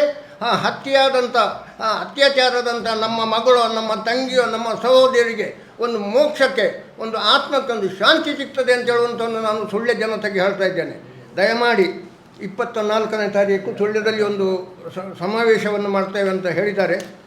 ಈ ಸಮಾವೇಶ ಯಾವಾಗ ನಾವು ಕಳೆದ ಸಲ ಮಾಡಿದಂಥ ಸಮಾವೇಶಕ್ಕಿಂತ ಜಾಸ್ತಿಯಾಗಿ ವಿಜೃಂಭಿಸಬೇಕು. ನಮ್ಮ ಅಭ್ಯರ್ಥಿಯಾಗಿ ಆವತ್ತು ನಾವು ಈಗಲೇ ಘೋಷಣೆ ಆಗಿದೆ ಮಹೇಶ್ ಶೆಟ್ಟರು ಅವರ ಚಿಹ್ನೆಯೇ ನೋಟ, ನಾವು ಇದನ್ನು ಪ್ರಚಾರ ಮಾಡಬೇಕು. ನಾವು ನೋಟಕ್ಕೆ ಓಟ್ ಹಾಕಿದರೆ ಮಹೇಶ್ ಶೆಟ್ಟಿಯವರ ಕೈಯನ್ನು ಬಲಪಡಿಸಿ ಅಂತೇಳಿ ನಮ್ಮ ಮನೆ ಮಗಳು ಪ್ರತಿಯೊಬ್ಬರು ಗೌಡ ಸಮಾಜದ ಮತ್ತು ಎಲ್ಲ ಸಮಾಜದ ಬಂಧುಗಳಲ್ಲಿ ಹೇಳ್ತೇನೆ, ನಿಮ್ಮ ಮನೆಯಲ್ಲಿ ಒಂದು ಹೆಣ್ಣಿದ್ದರೆ, ನಿಮಗೆ ಒಂದು ಮಗಳು ಇದ್ದರೆ, ನಿಮಗೆ ಒಂದು ತಂಗಿ ಇದ್ದರೆ, ನಿಮಗೊಂದು ತಾಯಿ ಇದ್ದರೆ, ಒಂದು ನಿಮಿಷ ನೀವು ಕಣ್ಣು ಮುಚ್ಚಿ ಆಲೋಚನೆ ಮಾಡಿ ಆ ಹುಡುಗಿಯನ್ನು ಯಾವ ರೀತಿಯಾಗಿ ಹಿಸ್ಕಿ ಬೀಸಾಡಿದ್ದಾರೆ ಅಂತ ಹೇಳುತ್ತನ್ನು ಅದನ್ನು ನಾವು ನೆನಪು ಮಾಡಿಕೊಂಡು ನಮ್ಮ ಮಗಳನ್ನು, ನಮ್ಮ ತಂಗಿಯನ್ನು, ನಮ್ಮ ಹೆಂಡತಿಯನ್ನು ನಾವು ನೆನಪು ಮಾಡಿಕೊಂಡ್ರೆ ಖಂಡಿತ ಈ ಪಕ್ಷಗಳಿಗೆ ನಾವು ಓಟ ಹಾಕೋದಿಲ್ಲ, ಓಟ ಹಾಕುವ ಒಂದು ಮನಸ್ಸು ಕೂಡ ಬರೋದಿಲ್ಲ ಅಂತ ಹೇಳಿಕೊಂಡು ನಮ್ಮ ಎಲ್ಲ ಬಂಧುಗಳು ಮಾತಾಡಿದ್ದಾರೆ. ಇದರ ಮುಂದಿನ ಯೋಜನೆ ಏನು ಅನ್ನೋದನ್ನು ನಾವು ಸದ್ಯದಲ್ಲಿ ಮಾತಾಡಿ ಆದಷ್ಟು ನೋಟಕ್ಕೆ 1 ಲಕ್ಷಕ್ಕಿಂತ ಜಾಸ್ತಿ ಓಟು ಬಂದರೆ ಚುನಾವಣಾ ಆಯೋಗ ಅಥವಾ ರಾಜ್ಯ ಸರ್ಕಾರ ಅಥವಾ ಕೇಂದ್ರ ಸರ್ಕಾರ ಇದು ಏನು ಅಂತ ಹೇಳಿಕೊಂಡು ಇಲ್ಲಿಗೆ ಕೇಳಲಿಕ್ಕೆ ಬರುತ್ತದೆ. ಇಲ್ಲಾಂದರೆ ನಾಳೆ ಈ ಸೌಜನ್ಯಗೆ ಆದಂಥ ಗತಿ ನಮ್ಮ ಮನೆಯಲ್ಲೂ ಆಗ್ಬೋದು ಅಂತ ಹೇಳೋದಂತ ನೀವು ನೆನಪಿಟ್ಟುಕೊಂಡು ಈ ಮುಂದಿನ ಈ ಧೂರ್ತ ರಾಜಕಾರಣಿಗಳನ್ನು ನಾವು ಮನೆ ಹತ್ತಿರ ಬಂದರೆ ಅವರನ್ನು ಓಡಿಸ್ತಕ್ಕೊಂದು ಪ್ರಯತ್ನ ರಾಜಸ್ಥಾನ, ಪಂಜಾಬು, ಉತ್ತರ ಪ್ರದೇಶಗಳಲ್ಲಿ ಆಗ್ತಾ ಉಂಟು. ಇನ್ನು ಮುಂದೆಗೆ ಅದೇ ಆಗುವಂಥ ಪರಿಸ್ಥಿತಿ ನಿರ್ಮಾಣ ಆಗ್ಬೋದು ಅಂತ ಹೇಳಿಕೊಂಡು ನಾನು ನಿಮ್ಮ ಸುಳ್ಯ ತಾಲೂಕಿನ ಎಲ್ಲ ಜನಗಳಲ್ಲಿ, ಎಲ್ಲ ಕೃಷಿಕ ಬಾಂಧವರಲ್ಲಿ, ಈ ತಾಲೂಕಿನ ರೈತ ಸಂಘದ ಅಧ್ಯಕ್ಷನಾಗಿ, ಕೃಷಿಕನಾಗಿ, ಗೌಡ ಸಮಾಜದ ಒಂದು ಸದಸ್ಯನಾಗಿ ನಿಮ್ಮಲ್ಲಿ ಕಳಕಳಿಯ ವಿನಂತಿ ಮಾಡ್ತೇನೆ. ನಾವು ಮಹೇಶ್ ಶೆಟ್ಟರ ಕೈಯನ್ನು ಬಲಪಡಿಸೋಣ, ನೋಟಕ್ಕೆ ಓಟ ಹಾಕೋಣ ಅಂತ ಹೇಳಿಕೊಂಡು 2 ಮಾತನ್ನು ನಿಲ್ಲಿಸ್ತೇನೆ.